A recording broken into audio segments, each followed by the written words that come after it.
On the surface, America is predictable. Neat streets, lit-up diners, silent highways stretching under moonlight. But sometimes, just beneath the ordinary, something waits. Tonight, we bring you 12 true stories that paint a very different portrait of the United States. Not of freedom and comfort, but of unanswered screams, vanishing people, and shadows that move on their own. From the cursed bridges of West Virginia, to motel rooms where guests never check out, to forest paths where compasses spin and cell phones die. These are the stories locals whisper, but never write down. They're stories with no ending. Stories that don't want to be forgotten. And once you hear them, you'll find yourself glancing behind more often. So take a breath. You're about to step into a version of America most people pretend doesn't exist. But you're here now. And once you've heard what hides in the shadows, you'll never see this country the same way again. The clock ticks past midnight in a sleepy suburban house where the world feels safe, until it doesn't. Lucas, 19, is sprawled on the couch, half watching TV, when the living room curtain flies upward, like an invisible hand ripped it open. His little brother Noah freezes, eyes wide with terror pointing at the window. "There's something out there," he gasps, his voice a shaky whisper. The yard outside is dark, silent, but Noah's fear is contagious, clawing at Lucas's nerves. No wind, no storm, just a curtain that shouldn't move. Is Noah imagining things, or is something watching them? This isn't just a kid's scare. It's a story that'll grip your soul and make you double-check your windows. Hang on tight, because Lucas and Noah's night is about to spiral into chaos. The living room is a cocoon of dim light, the TV casting flickering shadows across the walls. Lucas, sprawled on the couch, was half asleep, lulled by the drone of a late-night sitcom. Noah, 10, was sprawled on the floor, building a Lego fortress, his chatter a familiar hum.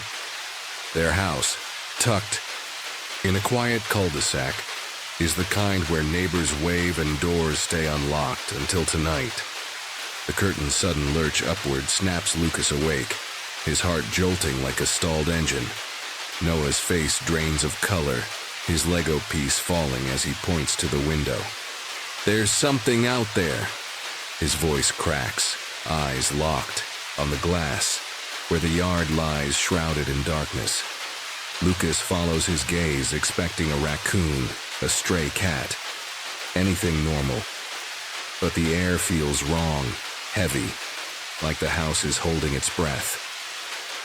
Lucas stands, his socks silent on the carpet, and peers through the window.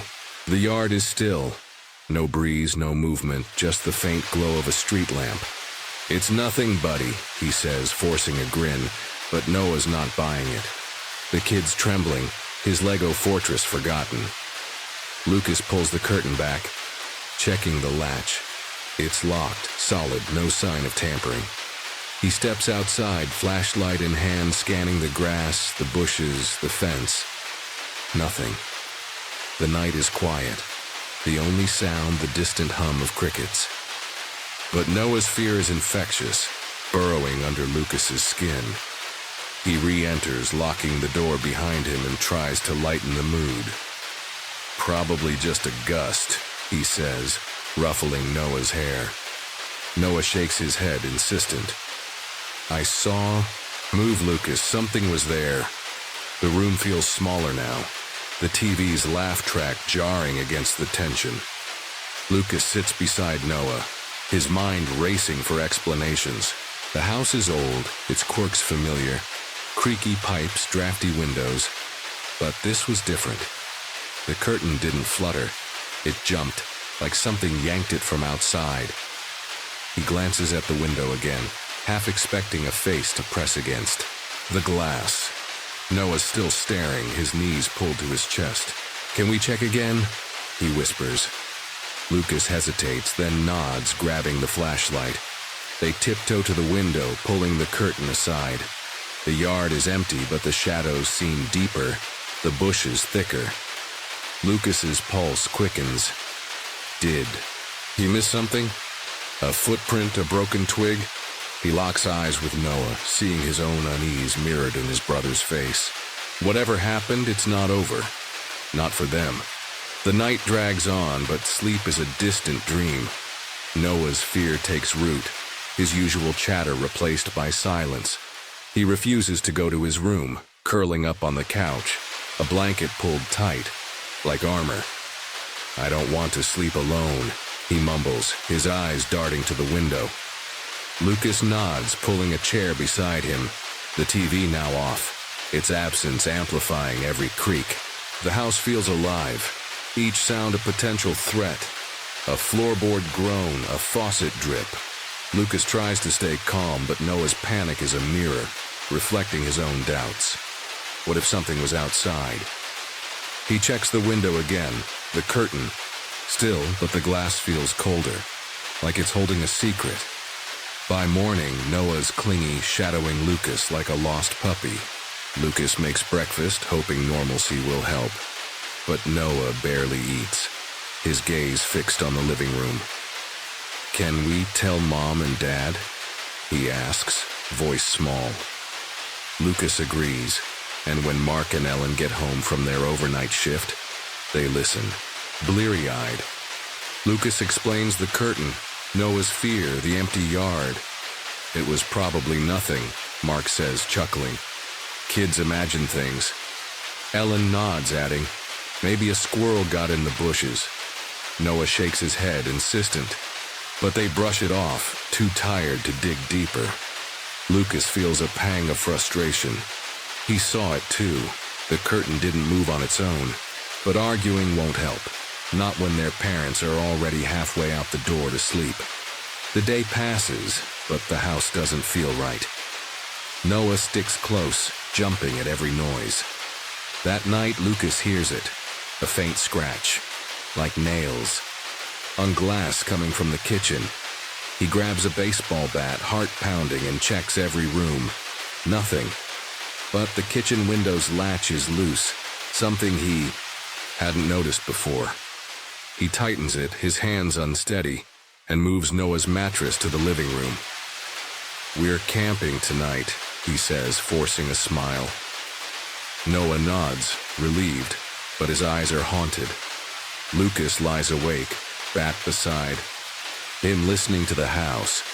The scratches don't return, but the silence is worse, like a predator waiting to pounce. He wonders if he's overreacting, or if Noah's right. Something's out there, and it's not done with them.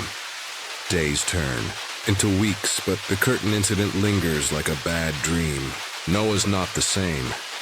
His Lego forts stay unfinished, his laughter rare. He sleeps in Lucas's room now, a flashlight clutched tight, waking at every creak. Lucas feels the weight of it. His role as big brother, heavier than ever. The family starts checking windows and locks obsessively, a ritual born that night, though Mark and Ellen still call it kid stuff. Lucas isn't so sure. The house feels watched, its quiet moments too deliberate, like it's waiting for them to let their guard down. He keeps the bat close, checks the yard daily, but finds nothing. No footprints, no signs. Yet Noah's certainty, something, was there, gnaws at him, a truth he can't dismiss. One afternoon, Lucas overhears their neighbor, Mrs. Carter, talking to Ellen. Heard about the prowler? She says, voice low. Lucas freezes, eavesdropping. Couple houses down last month. Someone was creeping around, messing with windows. Cops didn't catch him. Ellen brushes it off, but Lucas's stomach twists. A prowler. That night, he digs online, finding a local news blurb. Suburban break-ins reported, suspect at large. The incidents match their street, their week. Unlocked windows tampered with. No theft, just intrusion. Lucas's mind races. Was someone outside, testing their house? The loose kitchen latch flashes in his memory, a detail he buried. He checks it again, finding faint scratches on the frame, too precise for an animal. His heart sinks. They weren't alone that night. Lucas tells Mark and Ellen, showing them the article, the scratches. Mark's face hardens, but he insists it's coincidence. "We're fine now," he says, installing new locks. Ellen's quieter, her eyes lingering on Noah, who's drawing a picture of a dark figure by a window. Lucas pushes for more. Cameras, a security system. But his parents resist, not wanting to scare Noah further. Frustrated, Lucas talks to Mrs. Carter, who shares more. Neighbors heard noises, saw shadows, always at night. One found a glove in their yard, left behind. Lucas searches their own yard, heart pounding, and finds nothing. But the grass near the living room window looks trampled, like someone stood there too long. The discovery changes everything. Lucas sits Noah down, promising to keep him safe. But the kid's eyes are distant, haunted. "It's still out there," Noah whispers, clutching his flashlight. Lucas doesn't argue. He feels it too, a presence that hasn't left. He starts patrolling the house at night, bat in hand, while Noah sleeps fitfully. One evening, checking the forums again, Lucas finds a new post. Another neighbor, 2 streets over, reporting a man lurking outside, caught on a doorbell camera. The grainy image shows a figure in a hoodie, face obscured, holding something. Binoculars. A tool? The post warns, "He's still around. Lock your doors." Lucas's blood runs cold. Was this the man who lifted their curtain, who watched them through the glass? The family tightens security, but the fear persists. Lucas and Noah never talk about that night, but it's there, in Noah's drawings, in Lucas's late-night checks. They move a year later to a new suburb, a fresh start. But the habit sticks. Every window locked, every curtain checked. A lesson carved into their bones. Lucas wonders if they escaped, or if the prowler's still out there, watching someone else. Late at night, in their new house, he hears a creak and grabs the bat, heart racing. Is it the house settling or something more? In a world where safety's an illusion, one moment can change how you see the dark. Lucas and Noah learned that the hard way, and they'll never trust an open window again.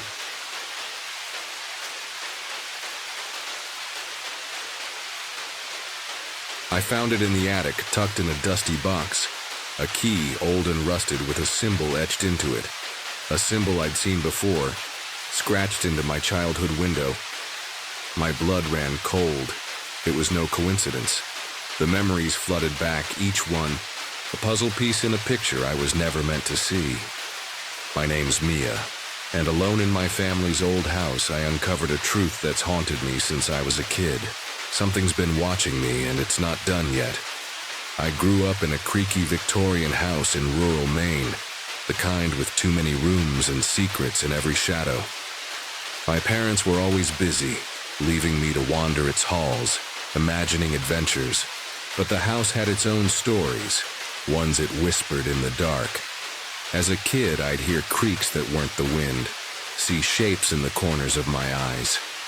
My parents called it an overactive imagination, but I knew better. The house was alive, and it remembered me. Now, years later, I was back, sorting through my parents' things after they moved south. The house was empty, the silence heavy, pressing against me. I'd planned to stay a weekend, clear out the attic, and leave. But the key changed everything. It wasn't just an object. It was a thread, tying together moments from my past that I'd tried to forget. The attic smelled of dust and time, its shadows shifting as I rummaged through boxes. Old toys, faded letters, and then the key, its spiral symbol glinting under my flashlight. It felt wrong, like it was waiting for me. Each memory it unlocked was a warning, and sitting alone in that house, I realized I was about to unravel, something I might not survive. The house seemed to know I'd found the key, The air grew colder, the creaks louder, as if it was stirring. I'd never felt so alone, yet so watched. The windows rattled, though there was no wind, and the lights flickered in patterns that felt deliberate. I wanted to leave, but the key held me there, demanding I remember. The past was calling, and the house was listening, ready to show me what it had hidden all those years. Sitting alone in the attic, the key heavy in my hand, I was pulled back to a night I'd buried. I was home alone one night, just me and the quiet, when I started thinking about some weird stuff that happened to me growing up. I was 10, curled up in bed, when a scratching woke me, sharp, insistent, like nails on glass. There was this one time when I was a kid, maybe 10, and I woke up to scratching at my window. But when I looked, nothing was there. Just a weird symbol scratched into the glass. It was a jagged spiral, etched deep, glowing faintly under the moonlight.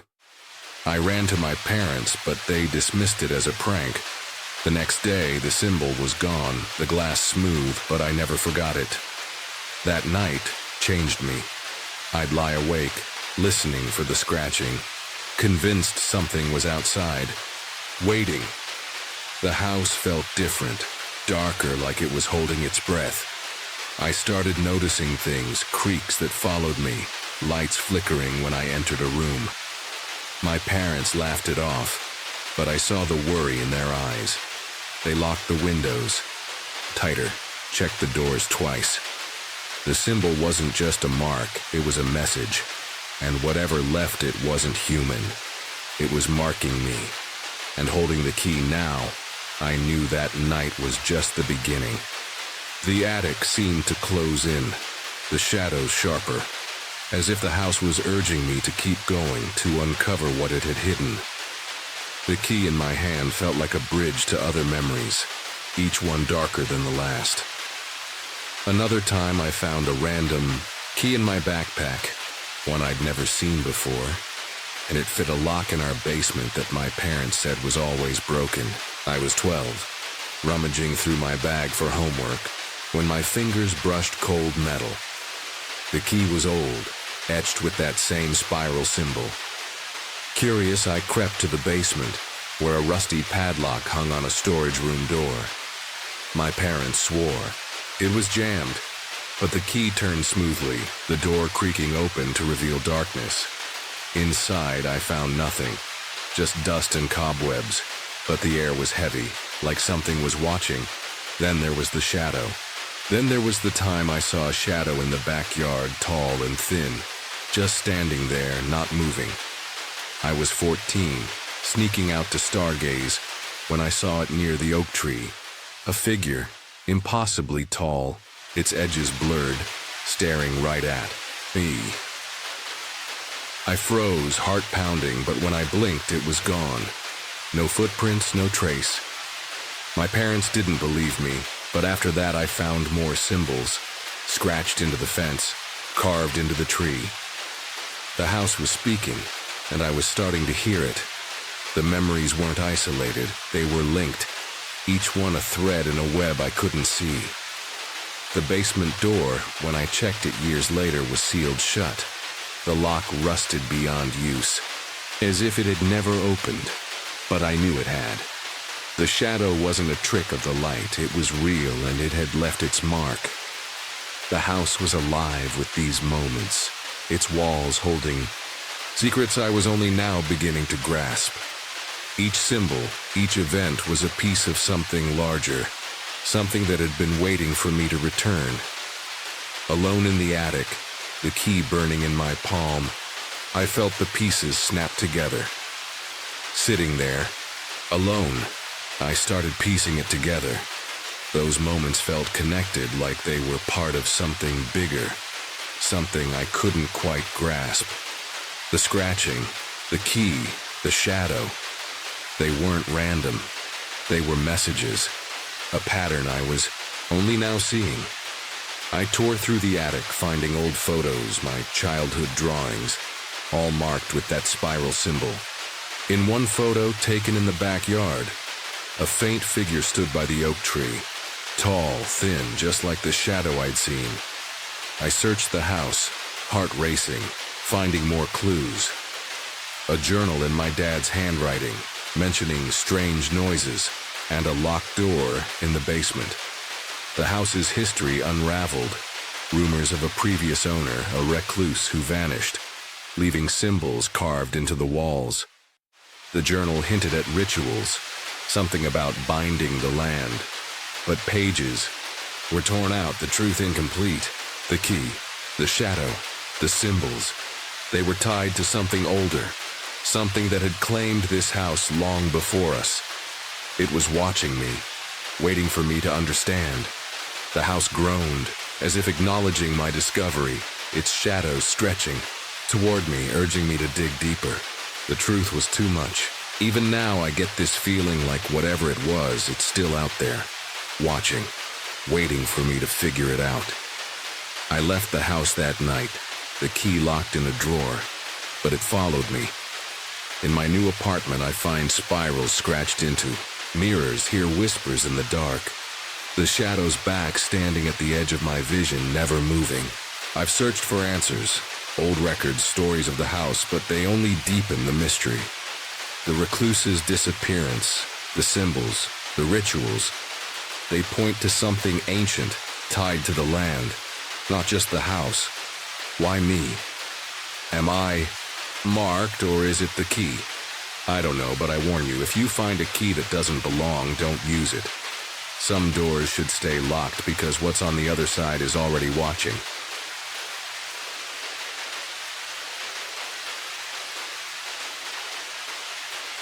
Midnight on a remote island. I sat on a porch with a stray cat purring in my lap, the waves crashing just beyond the trees. Then I saw it, a tree that wasn't right, its shape twisting in the dark, eyes glinting from behind. My gut screamed, "Run," and that instinct saved my life. This is the story of how a trip to visit a friend turned into a brush with something I can't explain, something that still haunts my dreams. It was 2016, and I'd blown my tax refund to visit Anna, a German exchange student I'd known in high school.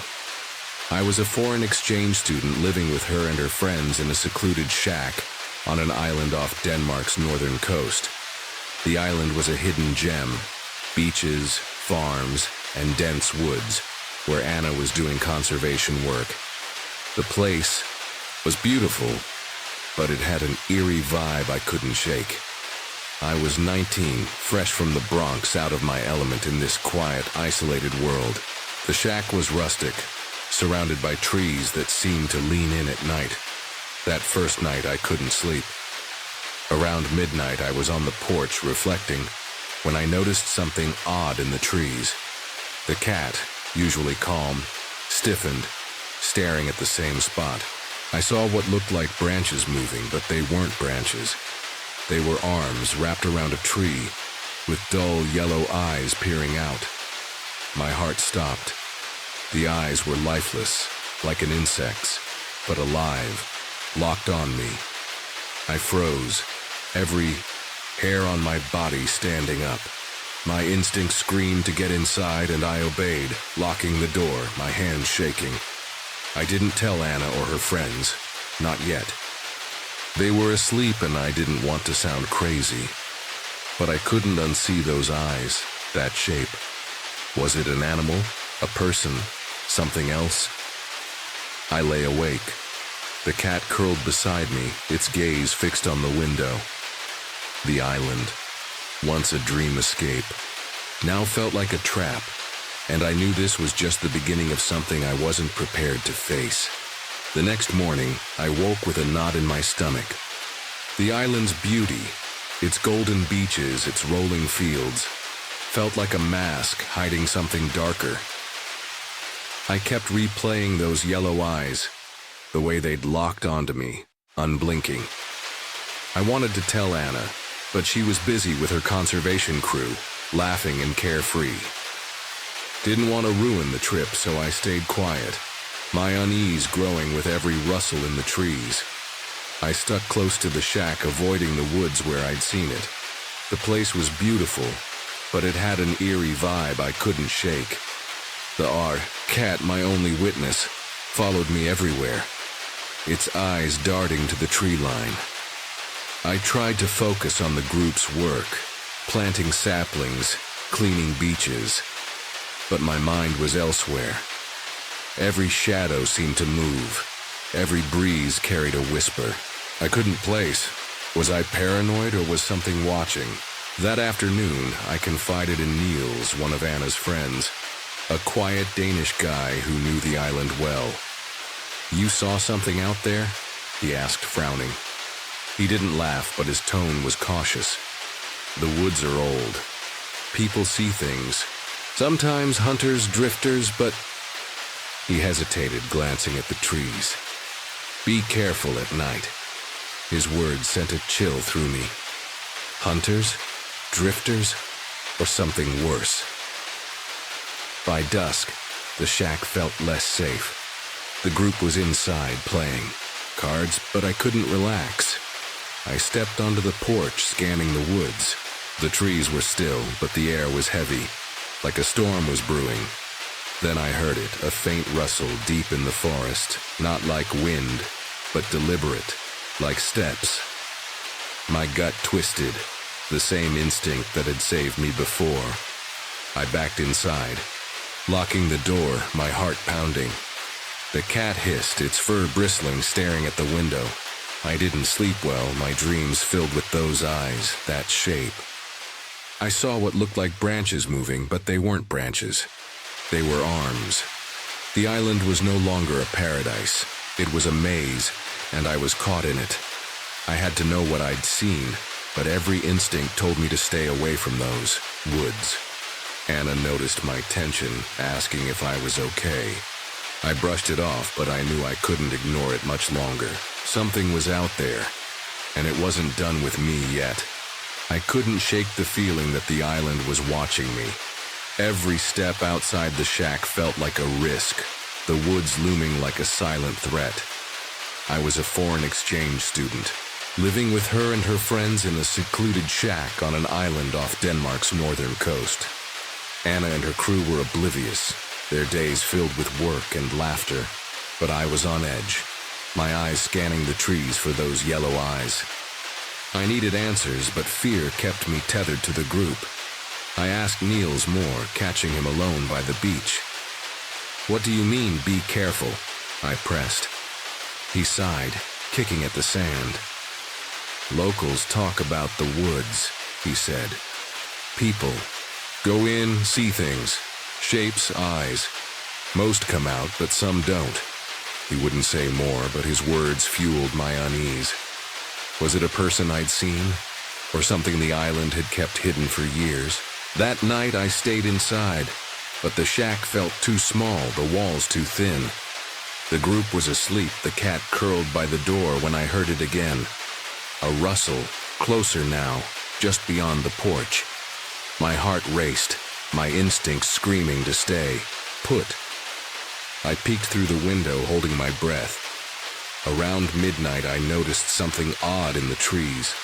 Arms, not branches, with dull yellow eyes. They were there, glinting in the moonlight, motionless but alive. I backed away, my hands trembling, and woke Anna. "Something's out there," I whispered. She frowned but followed me to the window. The eyes were gone, the trees still. Anna brushed it off, blaming my city nerves. But I saw doubt in her eyes. The next day I stuck to the group, avoiding the woods. But the island felt alive, its silence a warning. The cat, my constant shadow, growled at the tree line, its eyes locked on something I couldn't see.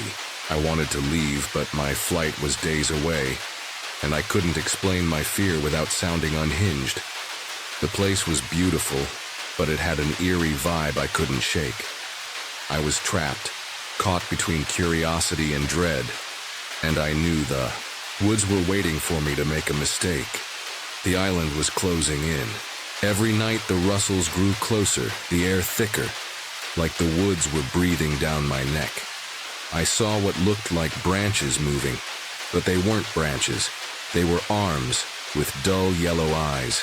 I couldn't stay silent anymore. I told Anna everything. The eyes, the arms, the cat's reaction. She listened, her face pale, and agreed to keep the group closer to the shack. But I saw fear in her eyes, and it mirrored mine. We were no longer guests here. We were prey. I called my parents begging to change my flight, but the cost was too high. I was stuck for 3 more days, each one a test of my nerve. Niels started locking the doors earlier, his usual calm replaced by tension. He didn't say it, but I knew he believed me. The cat, my sentinel, never left my side, its growls a constant warning. I stopped going near the porch, but the woods seemed to follow me, their shadows creeping into my dreams. One night, it went too far. The group was asleep, and I was reading, the cat on my lap, when a loud snap echoed from the trees, like a branch breaking under weight. I froze, my heart pounding. The cat hissed, its claws digging into me. I peered out the window, and there it was, those yellow eyes, closer now, just beyond the porch, staring through me. I grabbed a flashlight, my hands shaking, and woke Niels. We stood at the window, the beam cutting through the dark. The eyes vanished, but the rustle didn't stop, circling the shack. Niels grabbed a knife, his face grim. "Stay inside," he said, but I followed, my instincts screaming not to be alone. We stepped onto the porch, the air cold and heavy. The rustle paused, then started again, faster, moving away.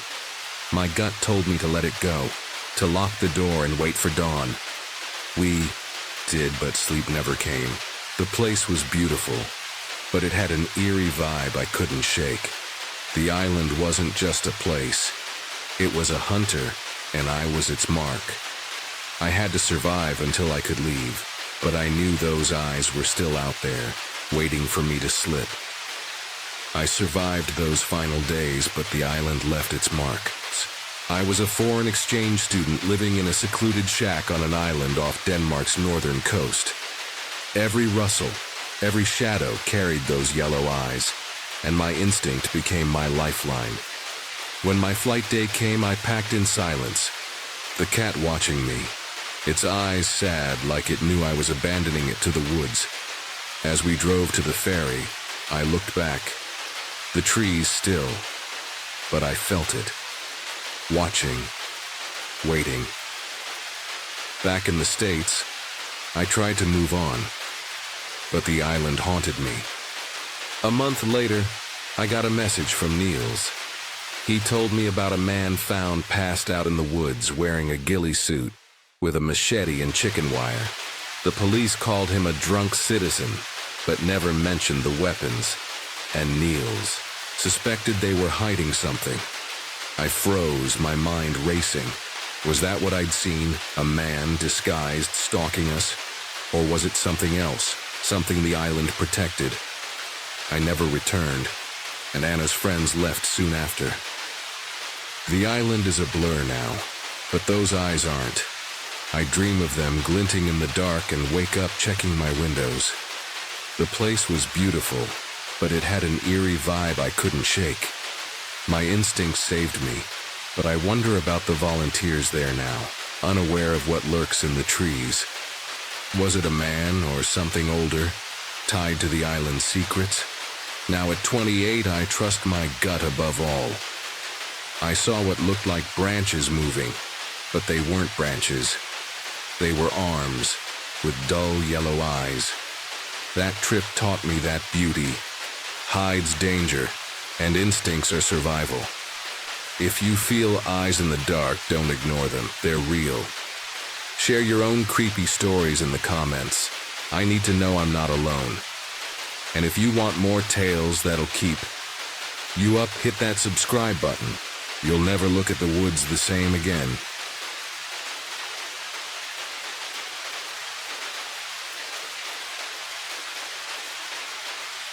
You're hiking a trail you've walked 100 times, the stars above, your partner by your side. Then, in a split second, the path vanishes, and the forest turns against you. That's what happened to us in 2012, when my boyfriend and I decided to go hiking after 11 p.m. at night to one of the most used trails in our area in Oregon. We both realized in just a second that we were now all of a sudden not on a trail anymore, or anywhere near one, swallowed by woods that felt alive, watching, waiting. I just wanted to share this experience because it was weird, and I still have no explanation for it. What we saw in those trees will chill you to the bone. Stay with me. This is a nightmare you won't forget. It was a clear October night in 2012, and I was 28, living in a quiet town nestled in Oregon's Cascade Mountains. My name's Anna, and my boyfriend Ethan was an outdoor junkie who'd rather sleep under the stars than in our cozy apartment. We decided to go hiking after 11 p.m. at night to one of the most used trails in our area, a 6-mile loop called Pine Ridge, a trail we'd hiked so often we could navigate it blindfolded. The path was wide, marked with reflective signs, winding through towering pines with views of jagged peaks. It was our sanctuary, a place to escape the grind of our office jobs and reconnect. That night, the moon was bright, the air crisp with the scent of pine, and we were giddy, armed with high-powered flashlights and a thermos of coffee. Ethan led the way, his boots crunching on the gravel path, pointing out Orion's belt above us. I trailed behind, snapping photos of the moonlit trees, feeling the kind of peace only the forest can give. We'd done this hike at night before. Nothing new, nothing scary. The trail was as familiar as our own backyard, every curve and marker etched in our minds. We talked about the future, maybe a cabin in the woods, a dog to join our adventures. The forest was alive but friendly, with the hoot of an owl and the rustle of leaves in the breeze. But about 30 minutes in, the air changed. It grew heavier, the trees looming closer, their shadows sharper. Ethan's chatter faded, his steps slowing. I felt it too, a prickle on my neck, like we weren't alone. We pressed on, following the trail's gentle slope. When it hit us, we both realized in just a second that we were now all of a sudden not on a trail anymore, or anywhere near one. It wasn't a gradual drift, no missed sign, no wrong turn. One moment, we were on the gravel. The next, we were deep in the forest, surrounded by dense pines and tangled ferns. Our flashlights swept the ground. Nothing. We couldn't see any trail around us, no markers, no path, not even our own footprints. My stomach dropped. "Ethan, where are we?" I whispered, my voice trembling. He spun around, his flashlight darting between trees. This isn't right," he said, his face pale. The forest was a labyrinth, every direction identical, every shadow alive. Panic surged. We tried backtracking, retracing our steps, but the woods seemed to shift, the trees closing in tighter. My flashlight flickered, the beam weakening, though I'd checked the batteries that morning. Ethan's light was fading too, casting weak pools of light that barely pierced the dark. "We need to stay calm," he said, but his voice cracked. We shouted for help, our voices echoing back, swallowed by the trees. The air was too cold, too still, like we'd crossed into another realm. I felt eyes on us, not animal, not human, something else. Ethan grabbed my hand, his grip bruising. "Something's watching us," he whispered, his eyes scanning the dark. We stumbled through the underbrush, thorns snagging our clothes, when a sound stopped us cold, a low, throbbing hum, like a chant, without words, rising from the forest itself. My heart raced, the sound vibrating in my chest, making my teeth ache. "What the hell is that?" I gasped. Ethan shook his head, his flashlight shaking. The hum grew louder, surrounding us, then cut off, leaving a silence that pressed on my ears. A branch snapped nearby, sharp and deliberate. My flashlight caught a glimpse. A figure, tall and impossibly thin, slipping between trees, its edges blurred like smoke. I screamed, and Ethan yanked me back. "Run!" he yelled. We bolted, branches clawing at us, no clue where we were headed. The forest a maze of shadows and fear. Time blurred, minutes or hours, I couldn't tell. My lungs burned, my legs heavy, but we kept running, driven by the sense of something chasing us. Ethan stopped abruptly, pointing to a steep hill. "Up there," he panted. We needed to start walking up the hill. We popped out on a fire road, the gravel a beacon in the dark. We followed it, stumbling until we reached a highway a mile from our car. We collapsed in the driver's seat, shaking, the forest silent behind us. Back home, we didn't sleep, haunted by the hum, the figure, the impossible loss of the trail. I just wanted to share this experience because it was weird, and I still have no explanation for it. How do you vanish on a path you know by heart? I couldn't let it go. A month later, I went back alone, armed with a GPS, a camera, and a knot in my stomach. The trail was there, clear as ever, no sign of our detour. I hiked to where we'd been lost, the forest calm under daylight, but the air felt wrong, heavy with a presence I couldn't shake. I set up a trail camera, pointed it at the spot where we'd seen the figure, and left it for a week. When I retrieved it, the footage was mostly normal. Squirrels, a deer, nothing odd. But at 1:23 a.m. on night 4, the screen glitched. For 6 seconds, a figure stood in frame. Tall, too thin, its face a blur but staring at the lens, unblinking. Then static. The camera was fried when I found it. Battery drained. Memory card corrupted beyond repair. I dug into the area's history at the library, poring over old records and news clippings. Pine Ridge had a dark past. Hikers vanishing. Strange lights. Reported since the 1800s. A 1970s article detailed a woman lost on the trail. Her backpack found, but no body. Locals whispered about the forest taking people, tied to stories of something ancient, older than the trees. Some said it was a spirit, others something worse, a presence that lured wanderers off paths. I found online forums too, with hikers describing similar experiences, trails disappearing, hums in the dark, figures in the trees. One post claimed a ranger had warned against night hikes, saying the woods changed after midnight. Ethan's different now. He quit hiking, moved to Seattle, and avoids forests altogether. He won't talk about that night. Says it's a bad dream he wants to forget. I'm still in Oregon, but I stick to day hikes, always with a group. I keep that trail cam footage, or what's left of it, on a hard drive I never open. Some nights I hear that hum faint like it's woven into the wind outside my window. I've got a recorder now, but I'm too scared to use it in the woods. What if it captures something? I still have no explanation for it, and part of me hopes I never do. That trail is still out there, open to hikers who don't know its secrets. Would you dare walk it at midnight or stay far away? And if you heard that hum, would you keep going or run? Pine Ridge looks like any other trail by day. Families, joggers, no hint of what's hiding. But I know what's in those woods. I've seen it. I've felt it. And once you feel that presence, you'll never trust a forest at night again. What would you do if it called your name?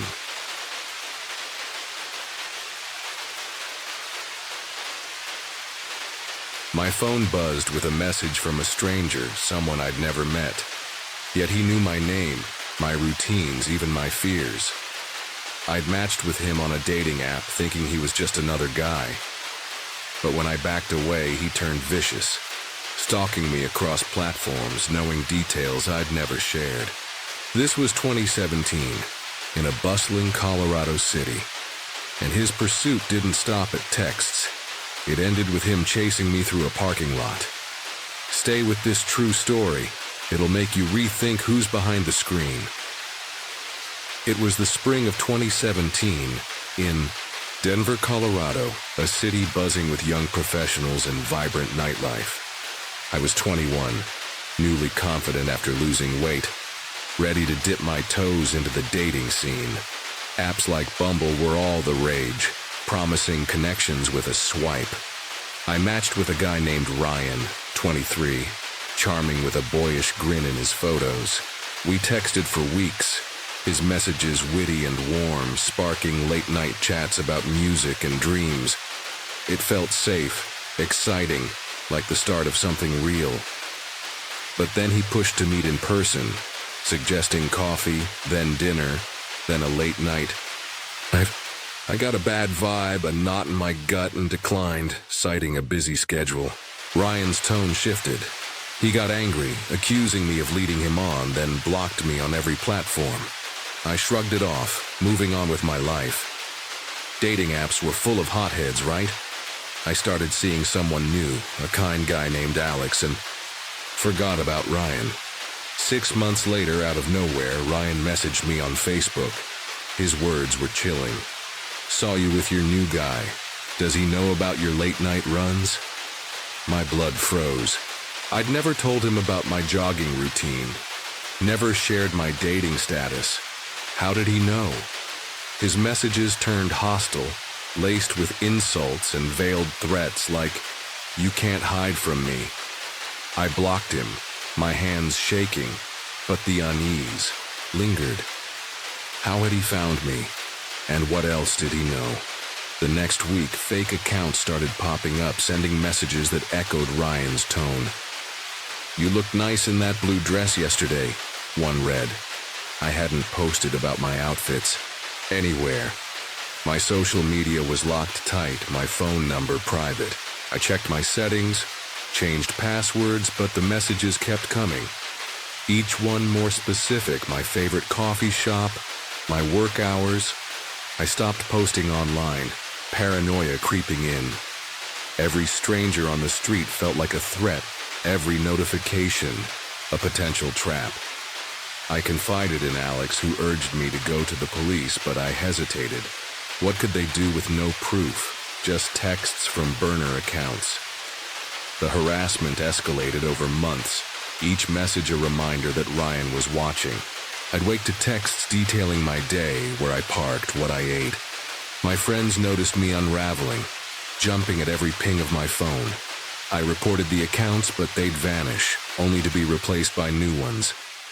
Ryan's threats grew darker, promising to take me away or make me his. I installed a security app, stopped running alone, and carried pepper spray. But the fear was relentless. How was he doing this? Was he hacking me, following me? Or was someone closer feeding him information? One afternoon, a year after our first match, I headed to Target to shop for shoes. My cart was full, my mind distracted when I heard it. My name shouted across the parking lot. I turned, expecting a friend. But there was Ryan standing in the middle of the lot, eyes locked on me. "Hey, you can't run forever!" he yelled, sprinting toward my car. I dove inside, heart pounding as he chased me, his footsteps thundering, closer. I locked the doors, floored the gas, and sped away, his figure shrinking in my rearview mirror. I drove in circles, sobbing, checking for his car. He was gone, but the terror clung to me. I went to the police, filing a report with shaking hands. They took my statement, but without a last name or address for Ryan, they had little to work with. "Change your number. Stay vigilant," they said. I did, but the damage was done. Ryan had been tracking me, knowing things no stranger should, my routines, my life. I scoured my digital footprint, deleting old accounts, but found no trace. of how he accessed me. I questioned everyone, friends, co-workers, even Alex. Had I slipped up, shared too much, or was Ryan closer than I thought? I researched online stalking, diving into forums about digital predators. Stories poured in. A woman in California whose match knew her childhood address. A man in Florida tracked via his fitness app. Experts warned of data breaches, social engineering, even keyloggers. I got my phone checked. No malware, but the fear lingered. Was Ryan a lone creep or part of something bigger? Some forums mentioned troll networks, groups trading personal data for harassment. The thought made me sick. I'd been a target, and I didn't know why. It's been 7 years, but Ryan's shadow looms. I'm 28 now, living in a new state, my life rebuilt. But I don't use dating apps, and I triple. Check my privacy settings. He knew things about me I'd never told anyone, and I'll never know how. The police never found him. His profile a ghost. I've changed my number, my name on social media, but I still scan crowds for his face, expecting him to call my name. Alex and I parted ways, the stress too much. I'm cautious now, trusting less, always watching my back. I've dug into what happened. Data breaches from 2017 exposed millions of profiles, including Bumble's. Forums suggest stalkers buy this data, piecing together lives from scraps. Some use GPS spoofing, others social engineering, posing as friends to extract details. I found stories of women like me, hunted by matches who knew too much. One in Seattle got texts about her dog's vet visits. Another in Chicago saw her stalker outside her gym. Each felt violated, powerless, just like me. Ryan was no random creep. He was a predator, and I was his prey. What keeps me up is the why. Why me? Was I a random target, or did he know me before Bumble? I've replayed our chats, searching for clues. Did I miss a red flag? Share a detail that unlocked my life? And what if he's still out there, watching someone else? I've thought about hiring a private investigator, tracking him down to face him. But what if he's waiting? What if he's closer than I think? This taught me something. The internet isn't safe. Your data, your life, is currency for predators like Ryan. Check your accounts, lock your profiles, and trust your gut. If someone knows too much too soon, run. I ignored my instincts and Ryan chased me for it. Don't let it happen to you. If you've had a match-turned-stalker or felt someone watching through the screen, share your story below. I need to know. I'm not alone. And if this scared you, subscribe for more true stories that'll make you rethink your digital life. The next one's coming, and it's even more terrifying.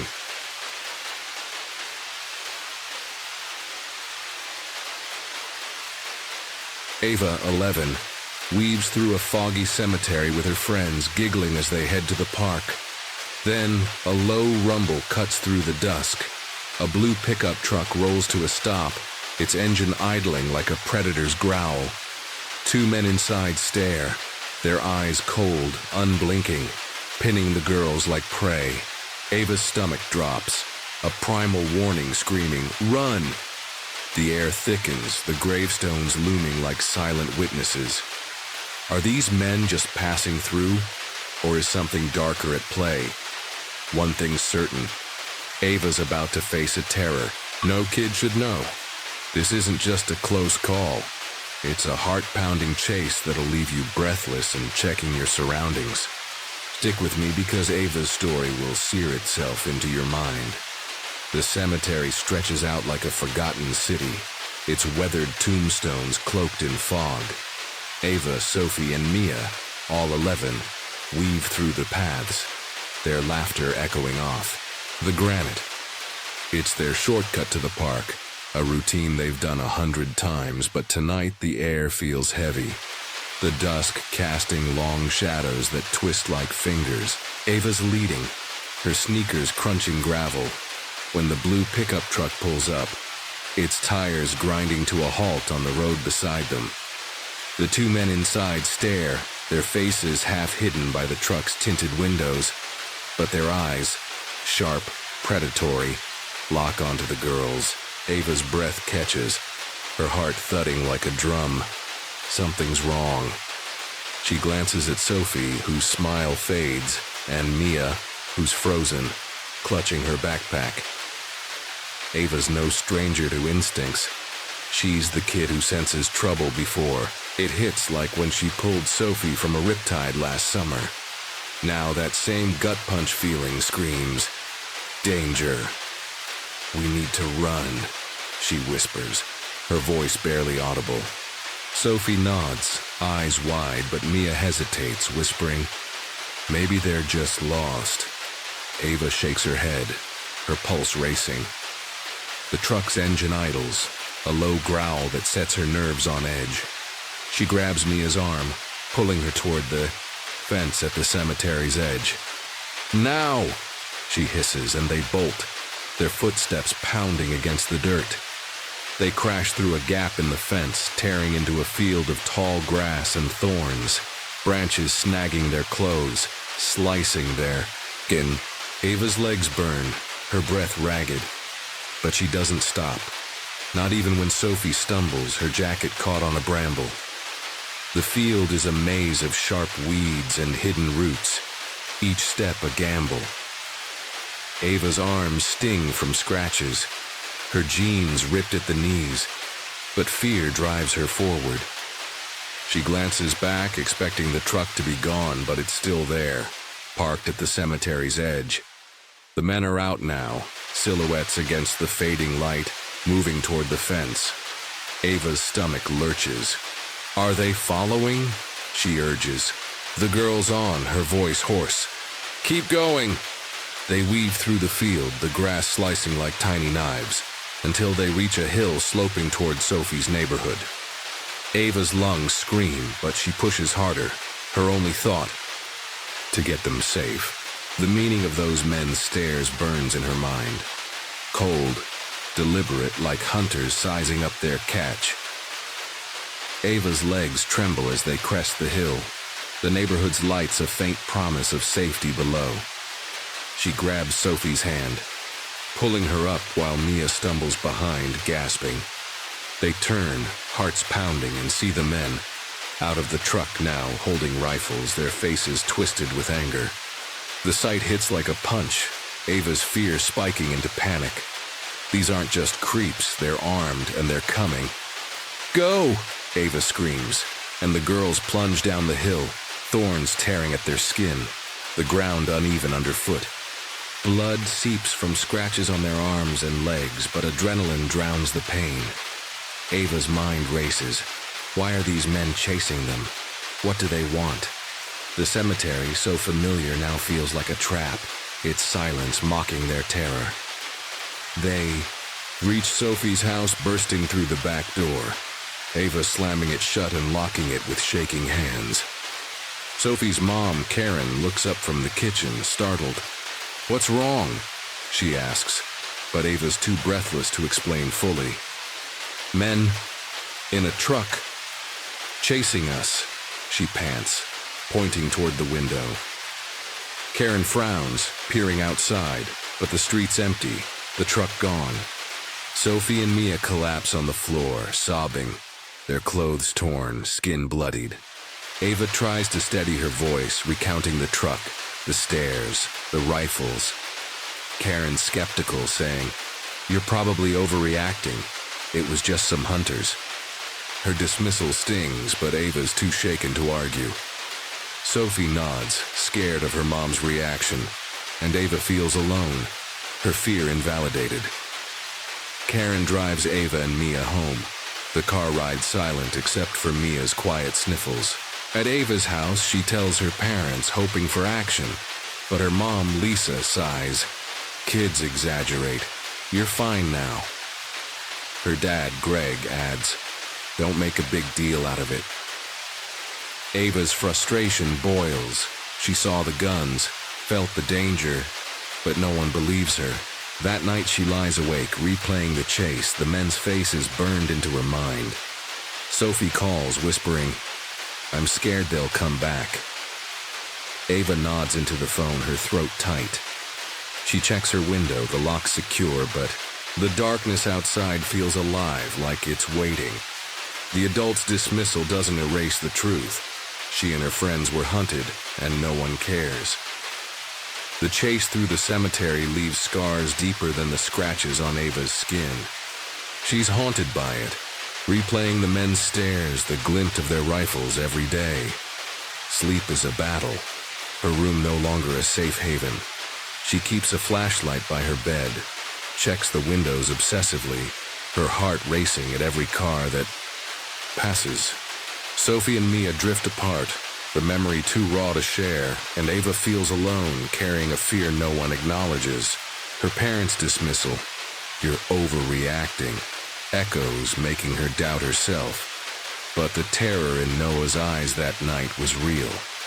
She starts avoiding the cemetery, taking longer routes to school, her world shrinking under the weight of trauma that no 11-year-old should bear.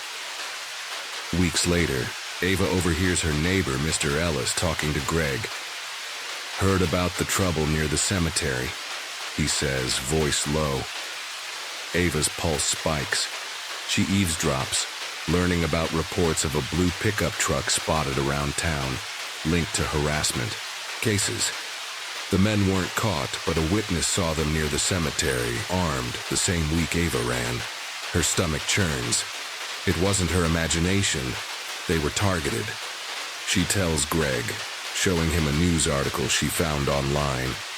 Local police investigate cemetery incidents. It mentions armed individuals intimidating pedestrians. No arrests. Greg's face tightens, but he says, "It's over, Ava. Stay away from there." His words don't soothe her. They confirm the danger was real. Ava digs deeper, sneaking onto her dad's computer to search forums. A post from a nearby town describes a similar truck. 2 men harassing teens near a park, guns in hand. Another mentions a break-in attempt, the suspects fleeing in a blue pickup. The pattern is chilling. These men aren't random. They're predators roaming quiet areas, preying on kids. Ava's anger grows. Why didn't anyone warn them? Why did the adults dismiss her? She confides in Sophie, who's now scared to leave her house. "What if they find us?" Sophie whispers. Ava doesn't have an answer, but she vows to protect her friend, to never let her guard down again. Months later, Ava's family moves to a new neighborhood, hoping distance will erase the fear. But the trauma clings like damp fog. Ava's quieter now, her childhood innocence stolen by those men's stares. She keeps a journal writing about that night, trying to make sense of it. One entry reads, "They could have killed us, and no one cared." She checks the news, finding a small update. The truck was spotted again, but the men vanished. Case unresolved.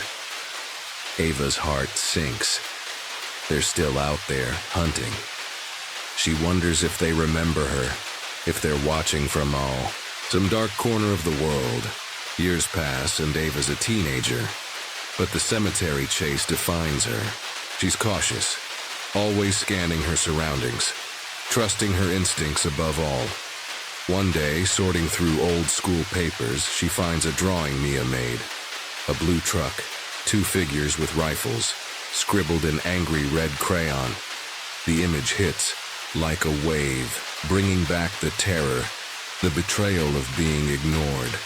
Ava tracks down Mia, now in a different city, and they talk, piecing together the night that changed them. Mia reveals a detail Ava missed. A neighbor saw the truck circling the cemetery days before, watching kids. The police were called, but nothing came of it, until Ava's chase. In a world where danger hides in plain sight, Ava's story is a wake-up call to trust your gut and never ignore a child's fear. She'll never know who those men were, or if they're still out there waiting for another chance. But one thing's certain, She'll never walk through a cemetery again without looking over her shoulder.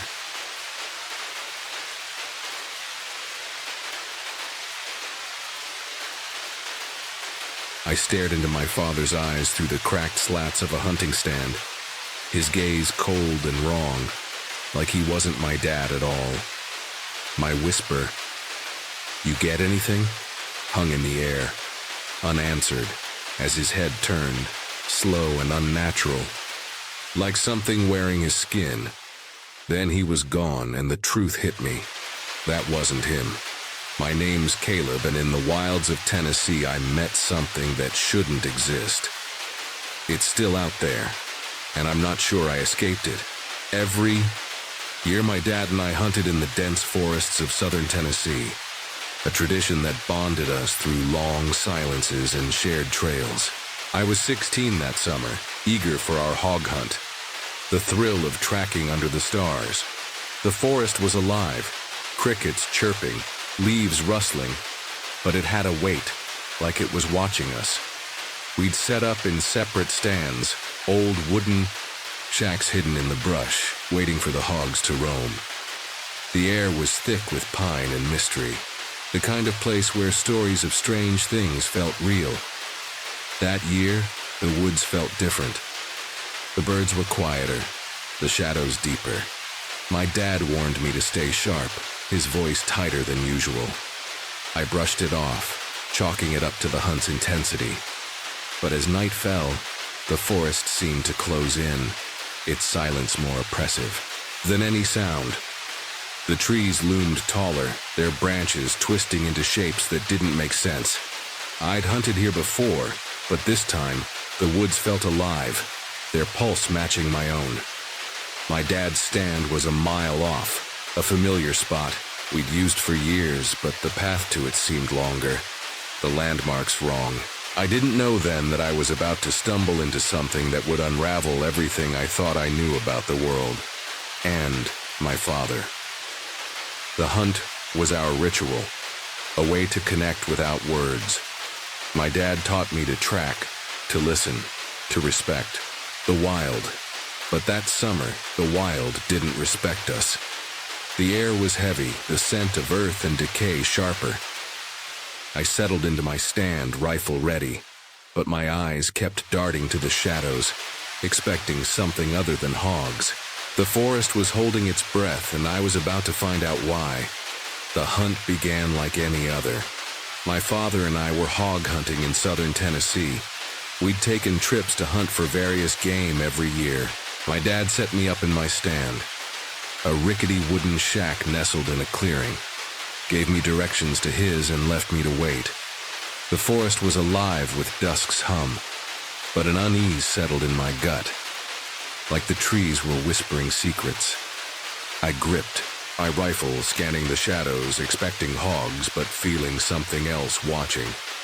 Hours passed, the sun dipping low when I heard gunshots and squealing from my dad's direction.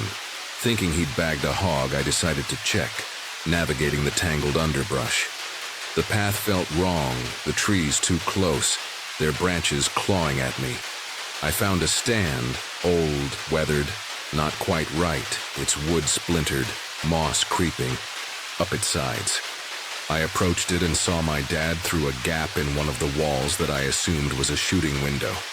I whispered, asking him if he'd gotten anything. He very slowly turned to look at me. It was more of a foreign movement, but one resembling that of a serial killer almost. His eyes were wrong, empty, predatory, not my dad's warm gaze. His face was his, but the way it moved, the way it stared, was alien, like a mask slipping. I backed away, heart pounding, and returned to my stand, convincing myself I'd imagined it. The forest felt heavier now, the air thick with something I couldn't name. I waited, rifle shaking in my hands, until my dad called, saying he was coming to get me. His voice was normal, warm, but my stomach churned. What had I seen in that stand? Was it him or something wearing his face? The woods seemed to tighten around me, their shadows alive with answers I wasn't ready to hear. The crickets had stopped, replaced by a low hum, like the forest itself was speaking. I wanted to run, but my legs wouldn't move, pinned by the weight of what I'd seen. The ride home was tense. I couldn't shake the image of that thing in the stand, its eyes boring into me. I asked him why he didn't say anything when I came by, and he sort of looked at me confused and said something along the lines of, "You never came to me." He was dead serious. He genuinely stated that I never came to see him at all. My dad's confusion was real, his brow furrowed, his voice steady. "Caleb, I was in my stand all day," he said, glancing at me like I'd lost it. My stomach dropped. If that wasn't him, what was it? I tried to laugh it off, but the forest's weight clung to me. That night in our cabin, I couldn't sleep. The memory of that unnatural gaze haunting me. I started noticing things, a faint scratching outside like claws on wood, and a shadow flickering past the window, too tall to be a man. My dad slept, soundly, oblivious, but I felt it. Whatever I'd seen was still out there, circling closer. The next morning I found a mark on the cabin door, a spiral scratched deep, glowing faintly in the dawn light. I didn't tell my dad. He'd think I was crazy. But the forest felt alive, its trees leaning in, whispering in a language I couldn't understand. I remembered stories from locals, tales of things in these woods, skinwalkers, mimics, entities that wore familiar faces to lure you. I'd laughed them off before, but now they felt real. The stand, the eyes, the spiral. They were pieces of something bigger, something that had seen me and wasn't letting go. I started checking the cabin's locks. My rifle never far, but the scratching came every night. Louder, closer. The forest was calling, and I was afraid to answer. The cabin, once a refuge, felt like a trap. I found more marks, spirals scratched, into the floorboards, hidden under rugs. My dad noticed my tension but didn't press, his eyes avoiding the door. I wondered if he'd felt it too, the forest's gaze, but was too stubborn to admit it. The local stories grew louder in my mind. Hunters vanishing, their gear found beside spiral marks, whispers of a presence that mimicked to hunt. I couldn't shake the feeling that I'd been chosen, marked by that thing in the stand, and it was only a matter of time before it came for me. I had to know the truth. The next day, after trying for a while to brush it off, I asked him to show me a stand, and it was not the one that I had went to. And when I went to find where I'd went, there was nothing but a field, no stand at all. My dad led me to his stand, a sturdy shack in a familiar clearing, nothing like the decaying one I'd seen. Confused, I retraced my steps, heart pounding, to where I'd encountered him. The forest opened to a field, empty, no trace of the stand, just grass and silence. It was impossible. I'd been there, seen it, seen him. I searched the field, finding a single mark in the dirt, a spiral identical to the one on the cabin door.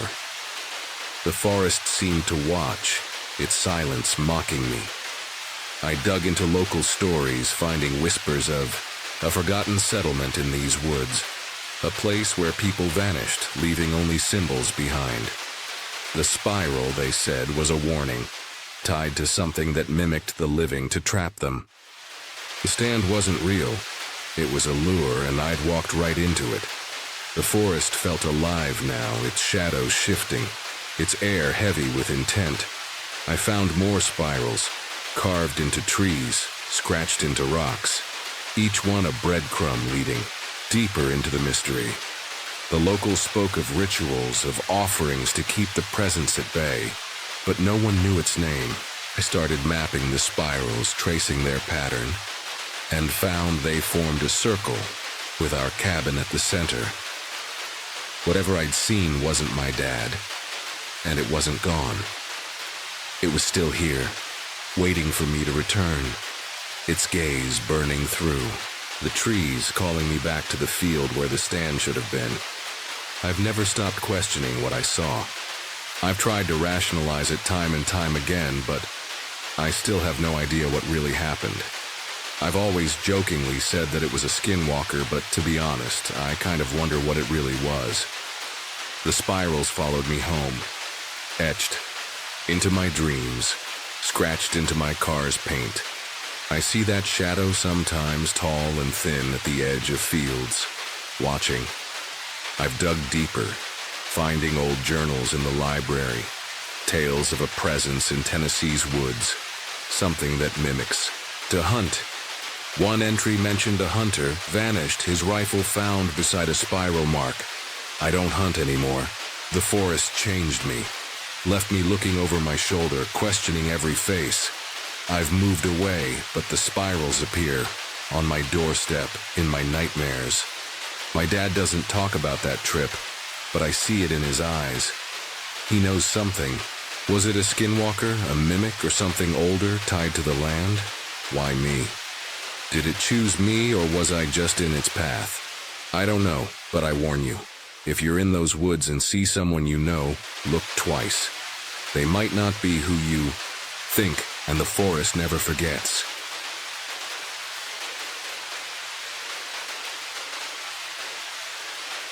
The darkness of the church basement swallowed me whole, my heart pounding as I hid behind a rack of costumes, waiting for the seeker to pass.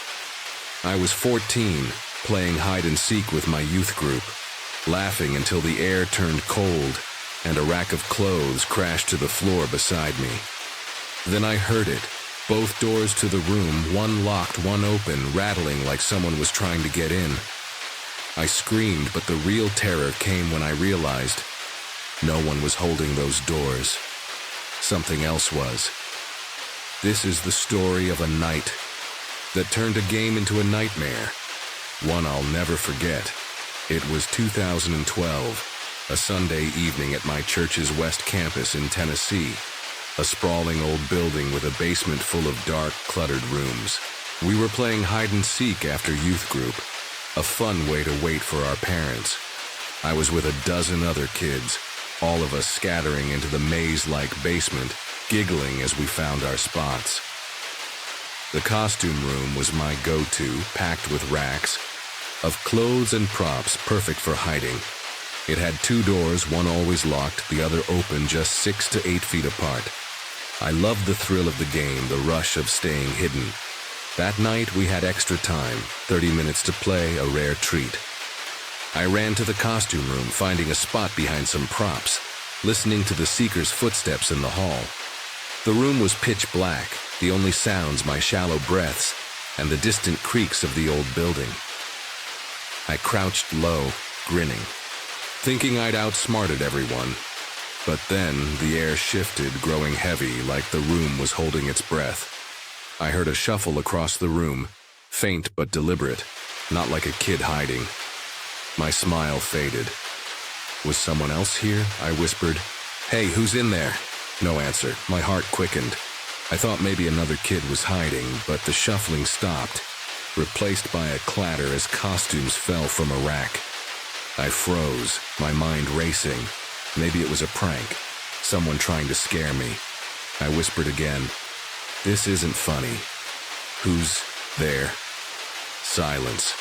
I crept toward the sound, my hands shaking, and found the rack intact, the clothes on the floor. No one was there. My stomach dropped. This wasn't a game anymore. Then, a knock, sharp, insistent, came from the locked door. I nearly jumped out of my skin, but before I could move, the props I'd hidden behind crashed to the floor like they'd been pushed. Both doors started rattling as if someone was trying to get in, and a voice called, "Is somebody in there?" I screamed, banging on the open door, but it wouldn't budge. It was locked now, impossibly. I ran to the other door, but it was locked too, even though only one key existed, and the key holder wasn't there. Panic took over, tears streaming as I pounded, screaming for help. Something was in that room with me, and it wasn't letting me out. The costume room felt like a cage, its darkness pressing against me as I screamed. pounding on the locked door. Both doors were locked, even though only one key existed, and the key holder wasn't there. My voice echoed, raw with panic. But no one came. Then, as suddenly as it had started, the rattling stopped and the open door clicked, swinging inward. I stumbled out, tears streaming, running past my youth pastor, Mark, and straight to the bathroom upstairs, my heart hammering. He called after me, confused, but I couldn't stop. I needed to be anywhere but that room. In the bathroom, I splashed water on my face, trying to calm down. My friends followed, bursting in, laughing. "We heard you down there. Why'd you break those props?" They said. I stared, stunned. They heard laughing coming from the room, but I wasn't laughing, I was screaming. My blood ran cold. I tried to explain, the shuffle, the fallen rack, the doors. But they didn't believe me, thinking I'd staged it to scare them. "You're so dramatic," one teased, but their smiles faltered when they saw my face. I wasn't acting. Back in the main hall, Mark pulled me aside. "What happened?" he asked, his eyes serious. I told him everything, my voice shaking. The shuffle, the crash, the doors locking, the laughter they heard. He frowned, glancing at the basement stairs. "Old buildings play tricks," he said, but his tone was uneasy. He'd heard my screams, not laughter, and he knew something was off. The costume room was packed with racks of clothes and props, perfect for hiding, but now it felt like a trap. I refused to go back downstairs, staying in the lit hall until my parents arrived. At home, I couldn't sleep, replaying the night. The church had always felt safe, a second home, but now it was tainted. I asked my mom about the basement, hoping for answers. She shrugged, saying it was just old, but her eyes lingered on me, worried. I didn't push. She wouldn't understand, but I needed to know what was in that room. Was it a prank gone wrong, or something else? Something that laughed while I screamed. The next day, I overheard Mark talking to another leader about the costume room.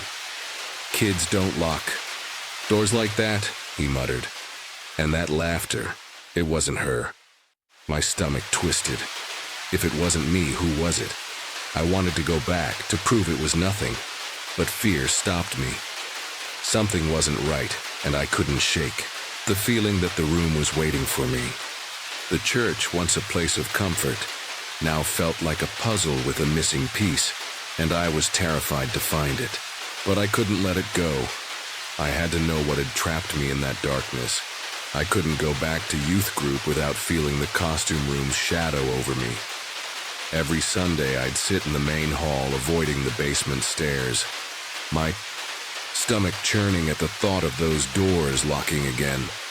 We were playing hide-and-seek after youth group, a fun way to wait for our parents, but now it felt like a mistake. The laughter my friends heard, the crash of the props. It wasn't me, and Mark's words haunted me. It wasn't her. I needed answers, but the church, once a sanctuary, now felt like a place that hid secrets. I started asking around cautiously. My friend Sarah, who'd been in the game, admitted she'd felt uneasy in the basement before. "It's always cold down there," she said, "and sometimes I hear stuff, whispers maybe." Her eyes darted away like she didn't want to say more. I pressed Mark again, catching him after service. "Has anything weird happened in the costume room?" I asked. He hesitated, then said, "Kids have complained before. Noises, stuff, moving. We don't use it much anymore." His tone was guarded, but it was enough to fuel my suspicion. I dug into the church's history, sneaking into the office to flip through old records. The West Campus was built in the 1950s, a former community center before it became a church. There were vague mentions of incidents in the basement, vandalism, accidents, but nothing specific. One faded note caught my eye. A storage room, now the costume room, had been sealed for years after a disturbance. My heart raced. Was that my room? What kind of disturbance? Back home, I couldn't shake the feeling that the church was watching me, even from miles away. Something wasn't right, and I couldn't shake the feeling that the room was waiting for me. One night I dreamed of the costume room, dark, endless, with laughter echoing, not mine, but sharp, mocking. I woke up sweating, my bedroom door slightly ajar, though I'd closed it. I told myself it was nothing, but the air felt wrong, heavy like it had in that basement. I confided in my older sister, Rachel, who was skeptical but curious. Maybe it was a prank, she said, but when I played her a recording of my shaky voice describing the night, she frowned. That's not normal, Ellie. You should stay out of there. But I couldn't. The mystery was a pull I couldn't resist. The costume room was packed with racks of clothes and props, perfect for hiding. But now it was a place I feared. I had to go back, to face it, or I'd never sleep easy again. The church wasn't just a building, it was alive, and it had marked me. I needed to know why, even if it meant stepping back into that darkness. I couldn't avoid the church forever. The costume room was a splinter in my mind, its laughter and locked doors pulling me back. Something wasn't right, and I couldn't shake the feeling that the room was waiting for me. I was 14, too young to understand, but old enough to know I had to face it. I told Rachel my plan. Go back to the basement, alone, to see if it was real. She called me crazy but agreed to cover for me, her eyes worried. I had to know what was in that room, even if it meant risking everything. The next Sunday, I slipped away during youth group, heart pounding as I descended the basement stairs. The air was colder, heavier, like it remembered me. The costume room was my go-to, packed with racks of clothes and props, but now it felt like a trap. I stood at the door, flashlight in hand, my breath shallow. The locked door was still sealed, but the open one beckoned, its darkness swallowing the light. I stepped inside. The familiar smell of old fabric now tinged with something sour, like damp earth. I moved slowly, checking the racks, my flashlight shaking. "If you're here, show yourself," I whispered, my voice trembling. Silence. Then, a shuffle, soft, deliberate from the far corner. My heart stopped. I swung the light, catching nothing but costumes swaying slightly as if touched. The rack of clothes fell over, not just the clothes, but the whole rack, pushed by something unseen. I gasped, backing toward the door, but it slammed shut, the lock clicking. I pounded, screaming, "Let me out!" The other door rattled, then the locked one, both shaking violently like hands were trying to break through. I fell to my knees, tears streaming as the laughter came again. High, sharp, not human, echoing. Around me. It wasn't my friends, wasn't a prank. I screamed, banging on the door, but it wouldn't budge, and the props tumbled again, crashing to the floor. The air was thick, pressing against my chest, and I felt it. Eyes watching from the dark, not angry but amused, like I was a toy in its game. I clutched the flashlight, praying when the door clicked open, swinging wide. I ran, not looking back. Up the stairs to the main hall, collapsing in Mark's arms, sobbing. He held me, his face pale. "You shouldn't have gone down there," he said, voice low. He didn't ask what happened, he knew. Both doors were locked, even though only one key existed and the key holder wasn't there. The church wasn't safe anymore, and I wasn't. The same. Whatever was in that room had seen me, played with me, and let me go. But I knew it wasn't done. It was waiting, biding its time, and I'd never feel safe in that basement again. I never went back to the costume room. The church, once my safe haven, became a place I dreaded. Its basement, a black hole I couldn't face. Something wasn't right, and I'll never feel alone in that church again. I stuck to the main hall during youth group, my eyes on the stairs, waiting for that laughter to follow me. Mark never brought it up. but I saw him watching the basement door, his face tight. He knew, and so did I. Whatever was down there wasn't gone. I told Rachel everything, my voice shaking as I described the laughter, the doors, the eyes I felt but didn't see. She hugged me, promising to stay close at church, but her fear mirrored mine. My parents brushed it off as a prank, but I saw Mom's unease when I mentioned the basement. I stopped going to youth group, faking excuses, and when we switched churches a year later, I was relieved. But the costume room stayed with me, a scar I couldn't erase. I dug deeper years later, talking to old members. One woman, Mrs. Ellis, remembered the basement from the 1970s. That storage room was always off, she said. People heard things, laughing, crying. They stopped using it after a kid got locked in, screaming for hours. My stomach twisted. Was that my room? Was it the same laughter? She didn't know more, but it was enough to confirm. The costume room was packed with racks of clothes and props, but it was never just a room. It was a prison for something that played with fear. Now, at 27, I'm not the kid who ran into that basement. We were playing hide and seek, but something else was playing with us. I avoid dark, cluttered spaces, always checking doors, listening for laughter that isn't there. I dream of that room sometimes, racks falling, doors slamming, and that mocking laugh circling me. I wake up, heart racing, checking the shadows, knowing it's not over. The church is still there, kids still playing in its halls, and I wonder if they feel it, if they hear it, if it's waiting for them too. What would you do if you were trapped in that room with something laughing in the dark? Would you run, like I did, or face it knowing it's not human? I chose to flee, but I'll never escape the feeling that it's still there, watching.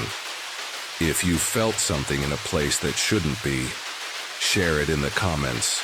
I need to know I'm not alone. And if you want more stories that'll keep you up, hit that subscribe button. You'll never play hide and seek the same way again.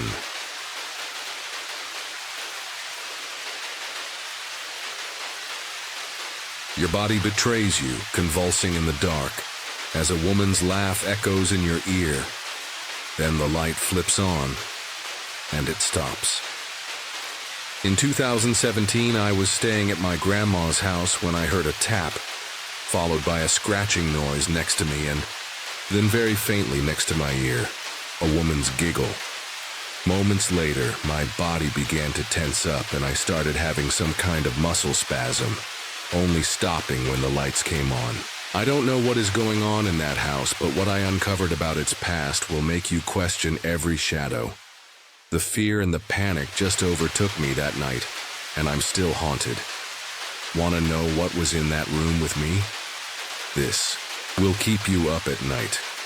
It was August 2017, and I was 21, crashing at my grandma's house in a small Florida town before heading back to college. My name's Nathan, a laid-back guy who'd rather sleep through a hurricane than deal with drama. Grandma's place was a cozy old bungalow, all creaky floors and floral wallpaper, the kind of house that felt frozen in the 1950s.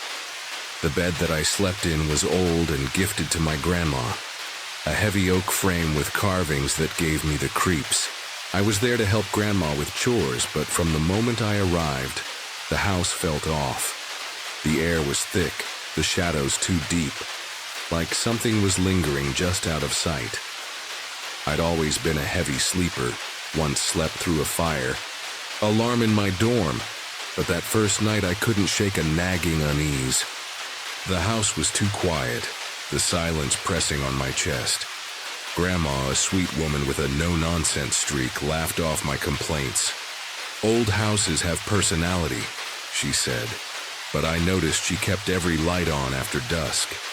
I tried to settle in, unpacking my clothes, scrolling through my phone, but the bed felt wrong, its mattress sagging under an invisible weight.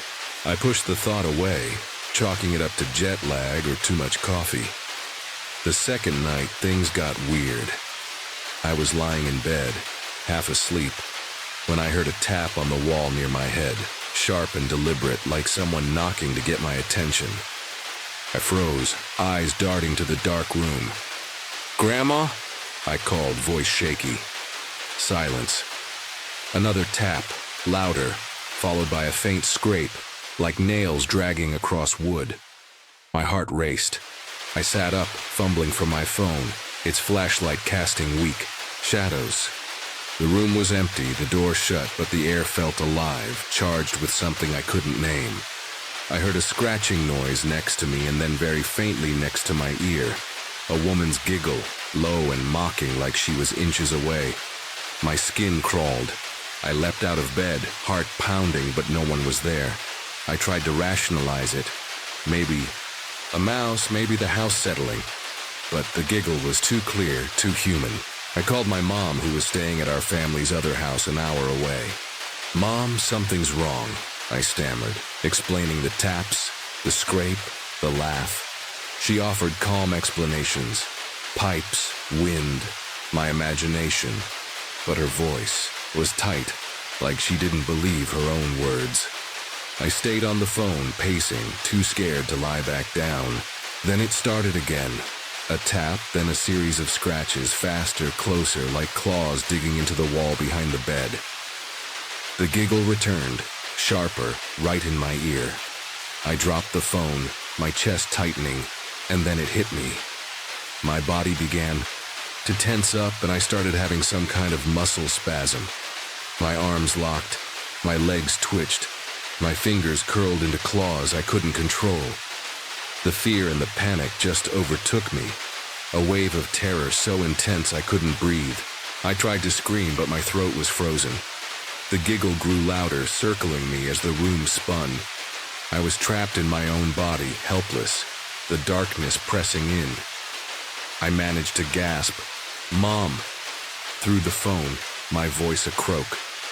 Grandma burst in, her face pale, and as soon as she turned on the lights to the room, I was able to somewhat snap out of it. The spasms stopped, the giggle faded, and I collapsed, shivering like I'd been dunked in ice. I explained the situation to my mom. My grandma found me tweaking in my bed, and I ran to her room, too terrified to stay alone. We didn't sleep. Grandma held me, whispering prayers, her hands shaking. She didn't say it, but I saw it in her eyes. She knew something was wrong. The next day, I refused to go back to that room. I slept on the couch, lights blazing. But the house felt different, like it was watching, waiting. I started asking questions. Grandma was cagey, but Mom let slip that the bed that I slept in was old and gifted to my grandma by a neighbor who'd died years ago, a woman who'd lived alone and heard voices. The house itself had a history. Neighbors whispered about strange noises, shadows, a death decades back that no one liked to talk about. I dug deeper, visiting the local library, combing through old records. In the 1940s, a woman had lived in Grandma's house alone after her husband's death. She'd been found dead in that bedroom, ruled a heart attack. But rumors swirled of fits and voices plaguing her final days. A 1970s article mentioned another tenant, a man who'd fled after episodes in the same room, claiming something took hold of him at night. Online, I found a forum where locals shared stories, lights flickering, giggles in the dark, a bed that felt alive. The more I read, the worse it got.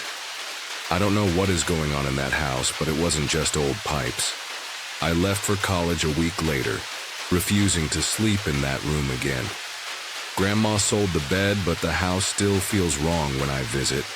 She keeps lights on all night, now something she never admits to. I've had no more spasms, but I hear that giggle in my dreams. Faint, mocking. I bought a voice recorder thinking I'd go back and capture proof, but I'm too scared to try. What if it's still there, waiting? I ran to her room that night and I'd run again. That house is still standing, lights burning in every window. Would you sleep in that bed or get out while you can? And if you heard that giggle, would you dare turn off the light? The bungalow looks like any other. Charming, quaint, a retiree's dream. But I know what's inside. I've felt it. And once you feel that presence, you'll never trust the dark again. What would you do if it took hold of you?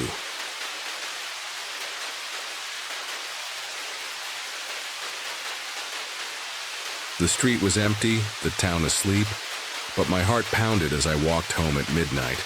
Someone was following me, footsteps echoing mine. Too close, too real. I ran, locked my door, and exhaled. Then, the door swung open, wide and silent, though I'd bolted it shut. This was 2019, in a sleepy Oregon town, and what happened in my apartment that night wasn't human. Stay with this true story. It'll make you check your locks twice. It was the fall of 2019 in a quiet Oregon town, where the streets rolled up by 9 p.m. and the only nightlife was the hum of crickets. I was 21, living alone in a modest apartment above a shuttered bookstore, working late shifts at a 24-hour convenience store. The job paid the bills, but the midnight walks home left me jittery, the dark streets too empty, too still. That night, as I walked the half-mile from work, I felt it. Someone watching, their steps shadowing mine. I glanced back, seeing only streetlights and shadows, but the footsteps kept pace, deliberate, closer. My pulse raced. I sped up, clutching my keys like a weapon, refusing to look again. I reached my building, fumbling with the lock, and bolted inside. My apartment door was dead-bolted. The chain slid into place, but minutes later it swung open, silent and wide, revealing the dark hallway beyond. I froze, my breath shallow. I'd checked that lock twice. No one had a key, not even my landlord.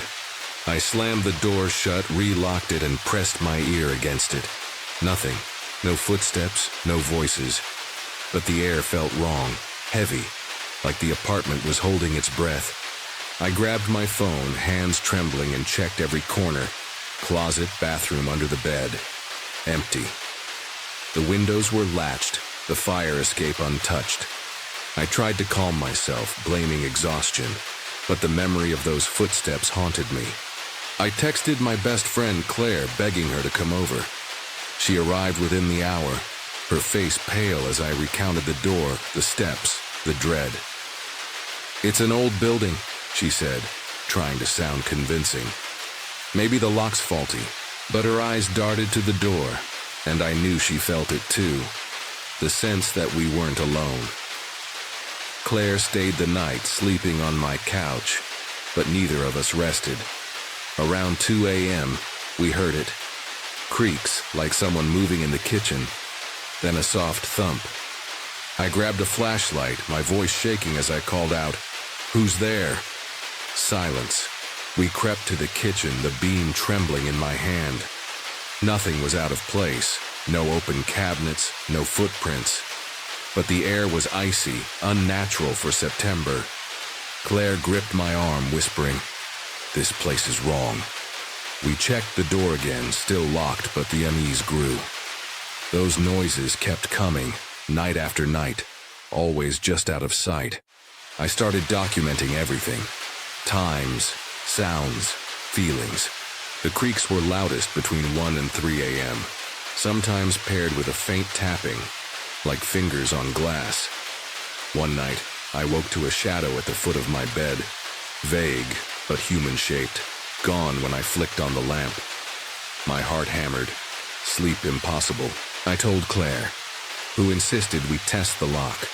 We locked it, tugged it, even recorded it. It held firm. Yet twice more, I found the door ajar after midnight, the chain dangling uselessly. No signs of tampering, no scratches on the lock. I researched the building's history, digging through town archives. The bookstore below had been a boarding house in the 1900s, with reports of a tenant who vanished in 1915, leaving only a journal about unseen watchers. A 1950s article mentioned tenants hearing footsteps, blaming a restless spirit. My skin crawled. Was something in my apartment tied to this place? I found online forums about hauntings with stories of doors opening, noises without source. One user described a shadow that followed them, appearing only at night. Another mentioned a presence that hated locked doors, as if demanding entry. Claire and I tried to rationalize it. Bad wiring, old pipes, stress. But the noises weren't random. They felt intentional, like a message. We called Claire to stay again, and even with her there, the creaks persisted, now joined by a low hum, like a voice too faint to hear. One night we set up my phone to record. At 2:17 a.m. it caught a sound, 3 sharp knocks, clear and deliberate, from inside the apartment. We were both asleep, the door locked. I played it back, my stomach churning. Something was here, and it wanted us to know. Moved out a month later, crashing with Claire until I found a new place. The apartment was rented out quickly, and I never asked the new tenants if they heard it. The creaks, the hum, the shadow. That fall changed me. I'm 26 now, living in a bright modern condo, but I check my locks obsessively, sleep with a light on, and avoid old buildings. Something was in that apartment, opening doors, watching me, and I'll never know what. I still hear those knocks in my dreams, sharp and real, like a warning. I've dug into the building. It's past. Town records revealed more. A 1930s fire that killed a tenant in the boarding house, their body found near the cellar door. A 1980s resident reported doors unlocking, blaming a ghost. Online, I found similar stories. A woman in Maine whose apartment door opened nightly, despite new locks. A man in Idaho who recorded footsteps in an empty house. Each felt hunted just like me. Was it a spirit, angry at my presence, or something darker, claiming that space? Claire and I rarely talk about it, but she admitted something years later. That night we recorded, she woke to a weight on her chest like someone pressing down. She never told me then, afraid I'd panic. I wish she had. It might have explained why the door kept opening. Maybe it wasn't just about me. I've thought about going back, setting up cameras to catch it. But what if it sees me? What if it follows me home? I walk faster at night now, glancing over my shoulder, expecting those footsteps. Here's what I've learned. Some places aren't safe, no matter how tightly you lock the door. If your home feels wrong, if doors move, if noises haunt you, listen to that fear. Check your locks, your history, the shadows. Something opened my door and it wasn't human. If you've had doors unlock, heard sounds that don't belong, share your story below. I need to know I'm not alone. And if this gripped, you subscribe for more true tales that'll make you rethink your home. The next one's coming, and it's even more chilling.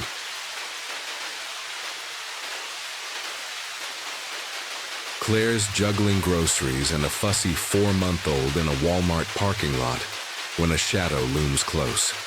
A strange woman, just 2 feet away, clutching wilted flowers. Her voice, flat as a machine, cuts through the evening buzz. Happy Mother's Day. She thrusts a rose forward, eyes empty, unblinking. Claire's heart skips, her hand tightening on the stroller. It's not Mother's Day, and this woman's too close, her words too wrong. Is she harmless, or is this a trap? The lot's busy, but Claire feels alone, exposed, her baby's safety on the line. This isn't just a weird encounter, it's a pulse-pounding mystery that'll make you rethink every stranger's smile. Stay locked in, because Claire's about to uncover a danger hiding in plain sight. The Walmart parking lot hums with evening chaos. Cars idling, carts rattling, voices blending into a dull roar. Claire, 28, wrestles with a mountain of groceries, her 4-month-old daughter, Emma, fussing in the stroller. She's exhausted, her mind on diaper deals and dinner plans, when a woman steps into her space just 2 feet away, so close Claire can smell her stale perfume. She's holding a bouquet of wilted flowers, their petals drooping like they've been dead for days. Her face is gaunt, eyes sunken, and her voice is a monotone drone. Happy Mother's Day. She extends a single, roseate stem bent, thorn sharp. Claire's hand freezes on the stroller, her instincts screaming. It's October, Mother's Day is months away. This isn't right. Claire's no stranger to stress. She's a new mom juggling work and sleepless nights. But this feels different, like a predator's gaze. She glances around hoping for a witness, but the lot's a blur of strangers, no one noticing the woman's eerie presence. Thank you, Claire says, taking the rose on reflex, her fingers brushing the woman's cold hand. She regrets it instantly, her grip tightening on Emma's stroller. The woman's stare doesn't waver, her lips fixed in a lifeless smile. I need donations, she says, pulling out a crumpled laminated paper, holding it under her arm so Claire can't read it. My child is very sick. Her voice is flat, rehearsed, like a script she said too many times. Claire's skin prickles. Is this a scam or something worse? Emma whimpers, snapping Claire back. She wants to leave, but the woman's too close, blocking her path to the car door. I'm sorry, I don't have cash, Claire says, her voice steady despite her racing heart. The woman's smile falters, her eyes narrowing. My child is very sick, she repeats, slower, her tone sharper now. Claire's gut twists. There's no warmth, no desperation, just a cold insistence. She glances at the rose in her hand, its petals browning, and a chill runs through her. Stories of laced objects flash in her mind. Drugs, poison, scams. She needs to get Emma out of here now. The woman steps closer, her shadow falling over the stroller, and Claire's panic spikes. What does she really want? Claire's heart pounds as the woman looms closer, her wilted flowers a strange weapon in the fading light. Emma's soft cries pierce the tension, grounding Claire's resolve. She needs to protect her daughter no matter what. I really don't have cash, Claire repeats, firmer now, handing the rose back. The woman's face hardens, her fingers snatching the flower. You don't want it?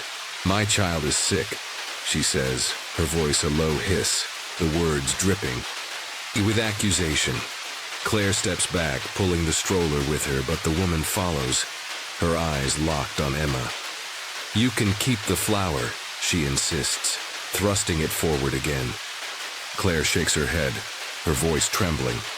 I'm sorry, I can't help. The woman stares, unblinking, for a long, agonizing moment, then turns, darting toward another car, banging on its window with frantic urgency. Claire's legs shake. As she loads Emma into the car, her hands fumbling with the car seat straps. She locks the doors, her breath ragged, and scans the lot. The woman's now across the aisle, repeating her pitch to a startled driver, her flowers waving like a warning.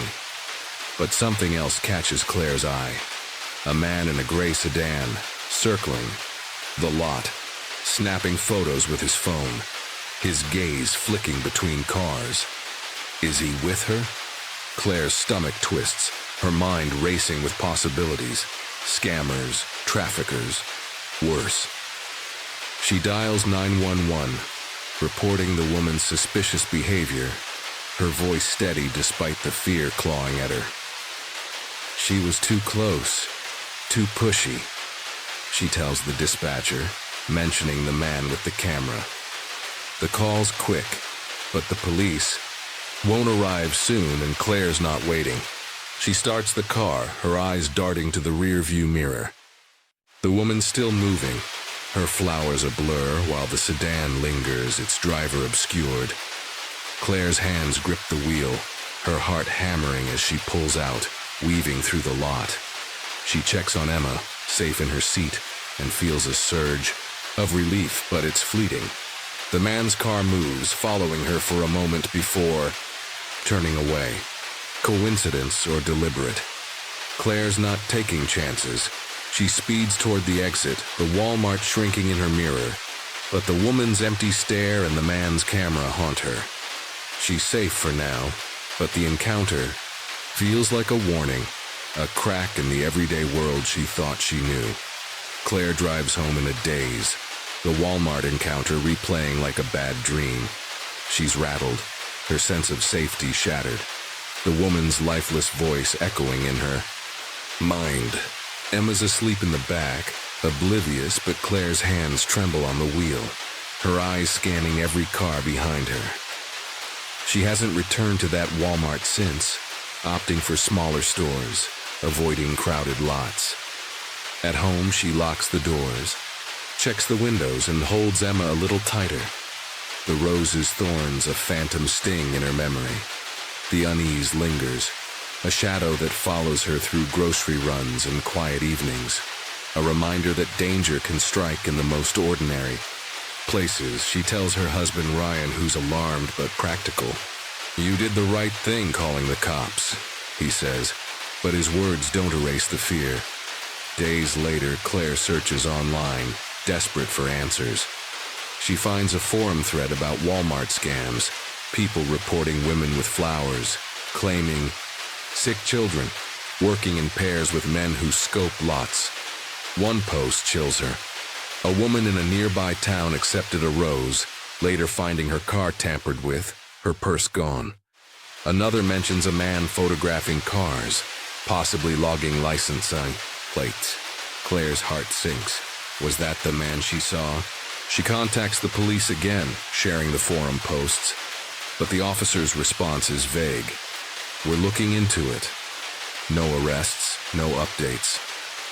Claire's frustration grows. She was inches from a scam, maybe worse, and no one seems to care. The incident reshapes Claire's life. She's hypervigilant, avoiding strangers' offers, teaching Emma to stay close even as a toddler. She joins a local mom group, sharing her story, and hears similar tales. Women approached with flowers, men lurking nearby, always in busy lots. One mom, Jenna, reveals a twist. Her cousin, a Walmart employee, heard of a ring operating in the EI area, using flowers to distract while accomplices targeted cars or worse. The group was linked to thefts, even attempted abductions, but police struggled to pin them down, their tactics too fluid. Claire's blood runs cold. Was Emma their target, or was it her wallet? The thought makes her sick. Months later, Claire's at a different store when a news alert pops up. Arrests made in Walmart parking lot scam ring. The article describes a group using flowers and sob stories, with men photographing victims for follow-up crimes. No names match the woman Claire met, but the description fits. Gaunt, pushy, wilted flowers. The man with the camera wasn't caught, still a ghost in the system. Claire exhales, a mix of relief and dread. She's safe, but the man's out there, maybe watching another lot, another mom. She keeps the article, a reminder to stay sharp, and tells Ryan they need a security system. He agrees, no questions asked. Years pass, and Claire's life stabilizes. But the encounter leaves a mark. She's cautious, always parking near lights, never leaving Emma unattended. One day, sorting through Emma's baby things, she finds a photo from that Walmart trip, her smiling, unaware hours before the woman appeared. The memory hits hard, the what-ifs flooding back. She tracks down Jenna, who shares a new detail. A woman arrested in the scam ring confessed to using flowers laced with sedatives, targeting parents for quick thefts. Claire's stomach drops. She never touched Emma with the rose hand, but the risk was real. In a world where kindness can be a weapon, Claire's story is a stark reminder to stay vigilant. She'll never know if the woman was part of that ring, or if the man's still watching from the shadows. But one thing's certain, She'll never trust a stranger's gift again.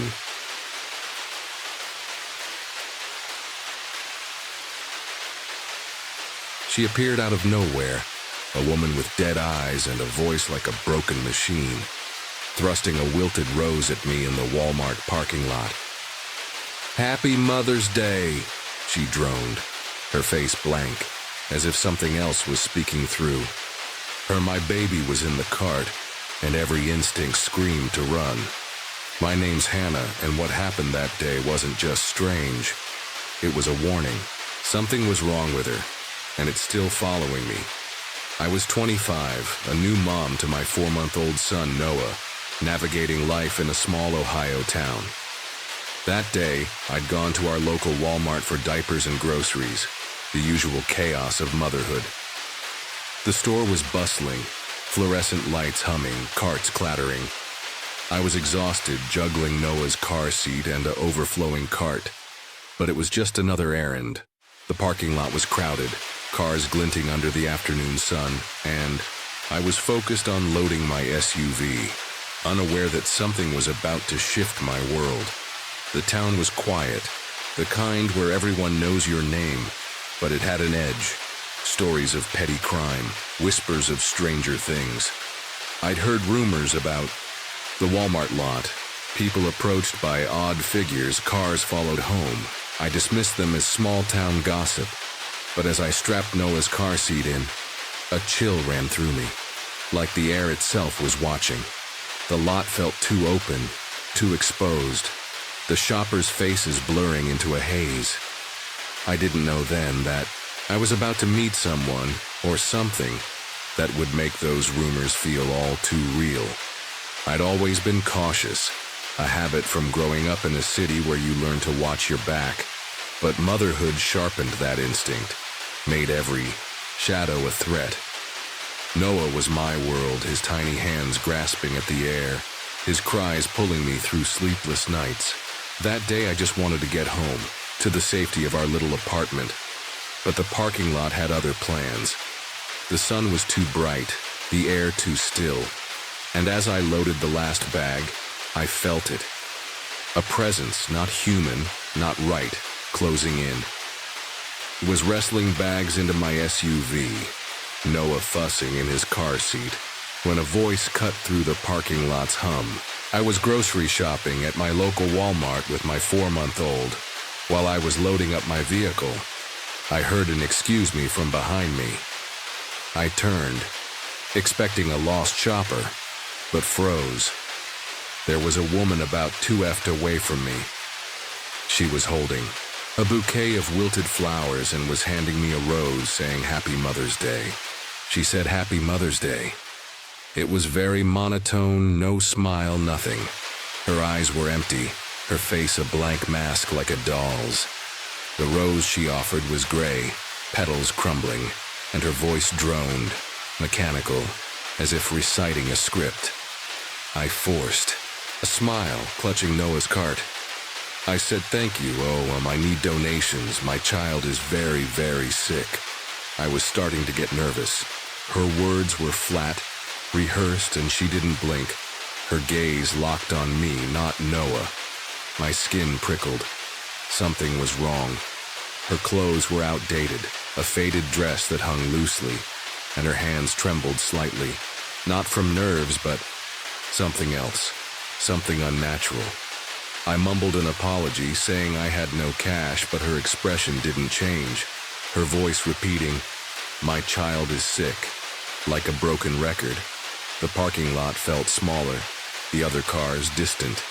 I glanced around, hoping for help, but the shoppers seemed oblivious, their faces blurred in the heat. The woman stepped closer, her shadow falling over Noah, and my heart raced. I wanted to grab him and run, but her presence held me, heavy and cold, like she was more than human. Her eyes weren't just empty. They were hungry, searching for something in me. I'd heard of scams, but this was different, primal, like she was a doorway to something I couldn't name. What was she? A con artist, or something wearing a human face waiting for me to let my guard down? The woman's presence was suffocating. She tries to show me a laminated but old-looking piece of paper, but it was under her arm holding it. "You don't want it, my child is really sick, you can keep the flower."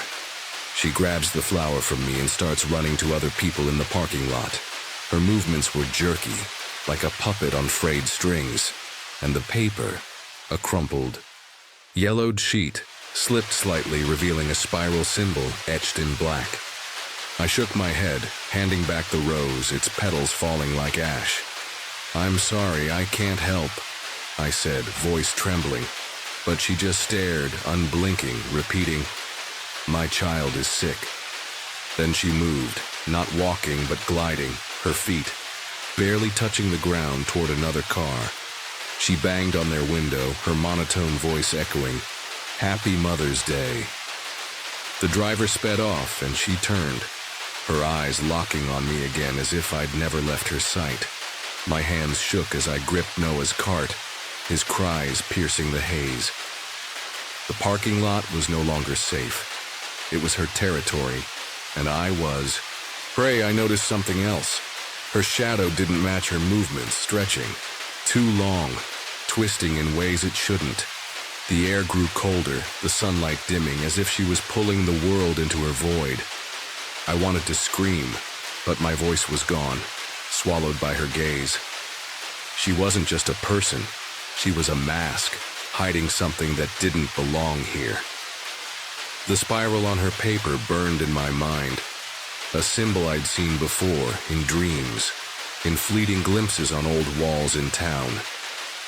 It wasn't just a mark, it was a claim, and I was starting to feel its weight.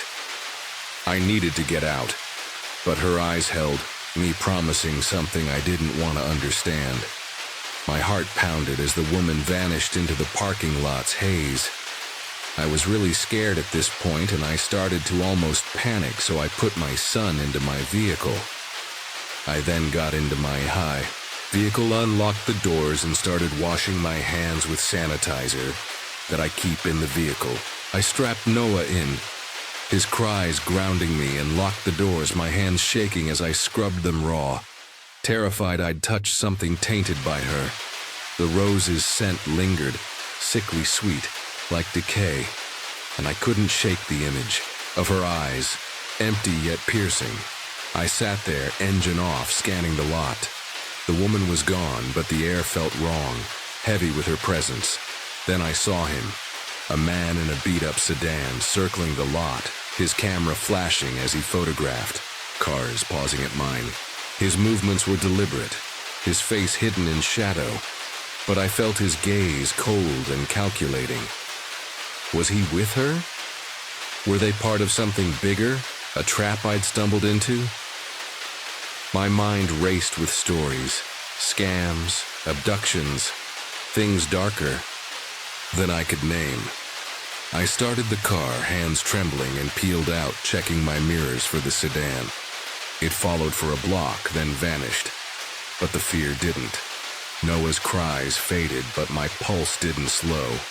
The spiral symbol haunted me, a mark I couldn't unsee, tying this moment to something I didn't understand, but couldn't ignore.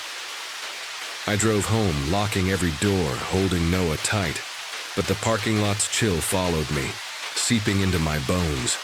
I knew I hadn't escaped. Not really. Whatever she was, she'd seen me, and she wasn't done. The encounter left me shaken. The whole situation just seemed fishy to me, especially after she left me.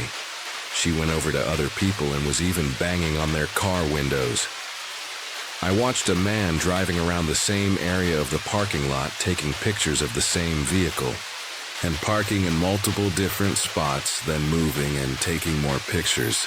I filed a police report, but they dismissed it as suspicious behavior. No follow-up. I couldn't let it go. The woman's blank face, the spiral, the man's camera, they were connected, a puzzle I was terrified to solve. I dug into local stories, finding whispers of similar encounters, strangers with dead eyes offering gifts, leaving symbols. An old forum post mentioned a woman at a gas station, holding wilted flowers, her child never seen.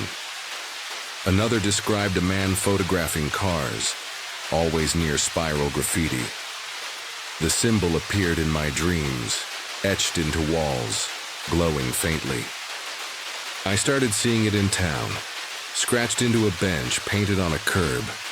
Was it a cult, a scam, or something not human marking its targets? I don't go to that Walmart anymore.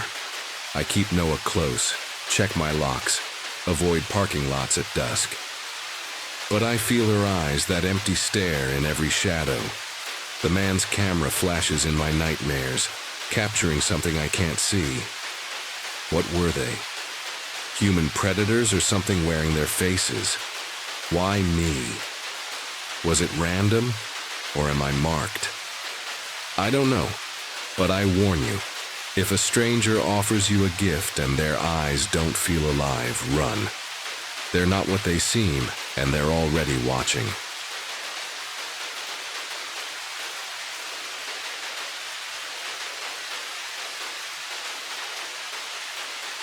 "12 stories, 12 places on the map that look ordinary, until you know what happened there. And now you do. Maybe one of those places is near where you live. Maybe you've driven past it without knowing. Maybe you will again. But this time, with a different feeling in your chest. The truth is, horror in America doesn't always come with warning signs. It doesn't wear a mask. It hides in daylight, in the silence between footsteps, in the third knock when you were only expecting two. But if you think this was the worst, and it wasn't, we've barely scratched the surface. There are more files, more recordings, more stories that were never meant to be shared, until now. So if your curiosity is louder than your fear, subscribe. Come back soon, because next time, we'll take you deeper, into the places even locals refuse to speak of. And when we do, you'll wish these stories had stayed buried.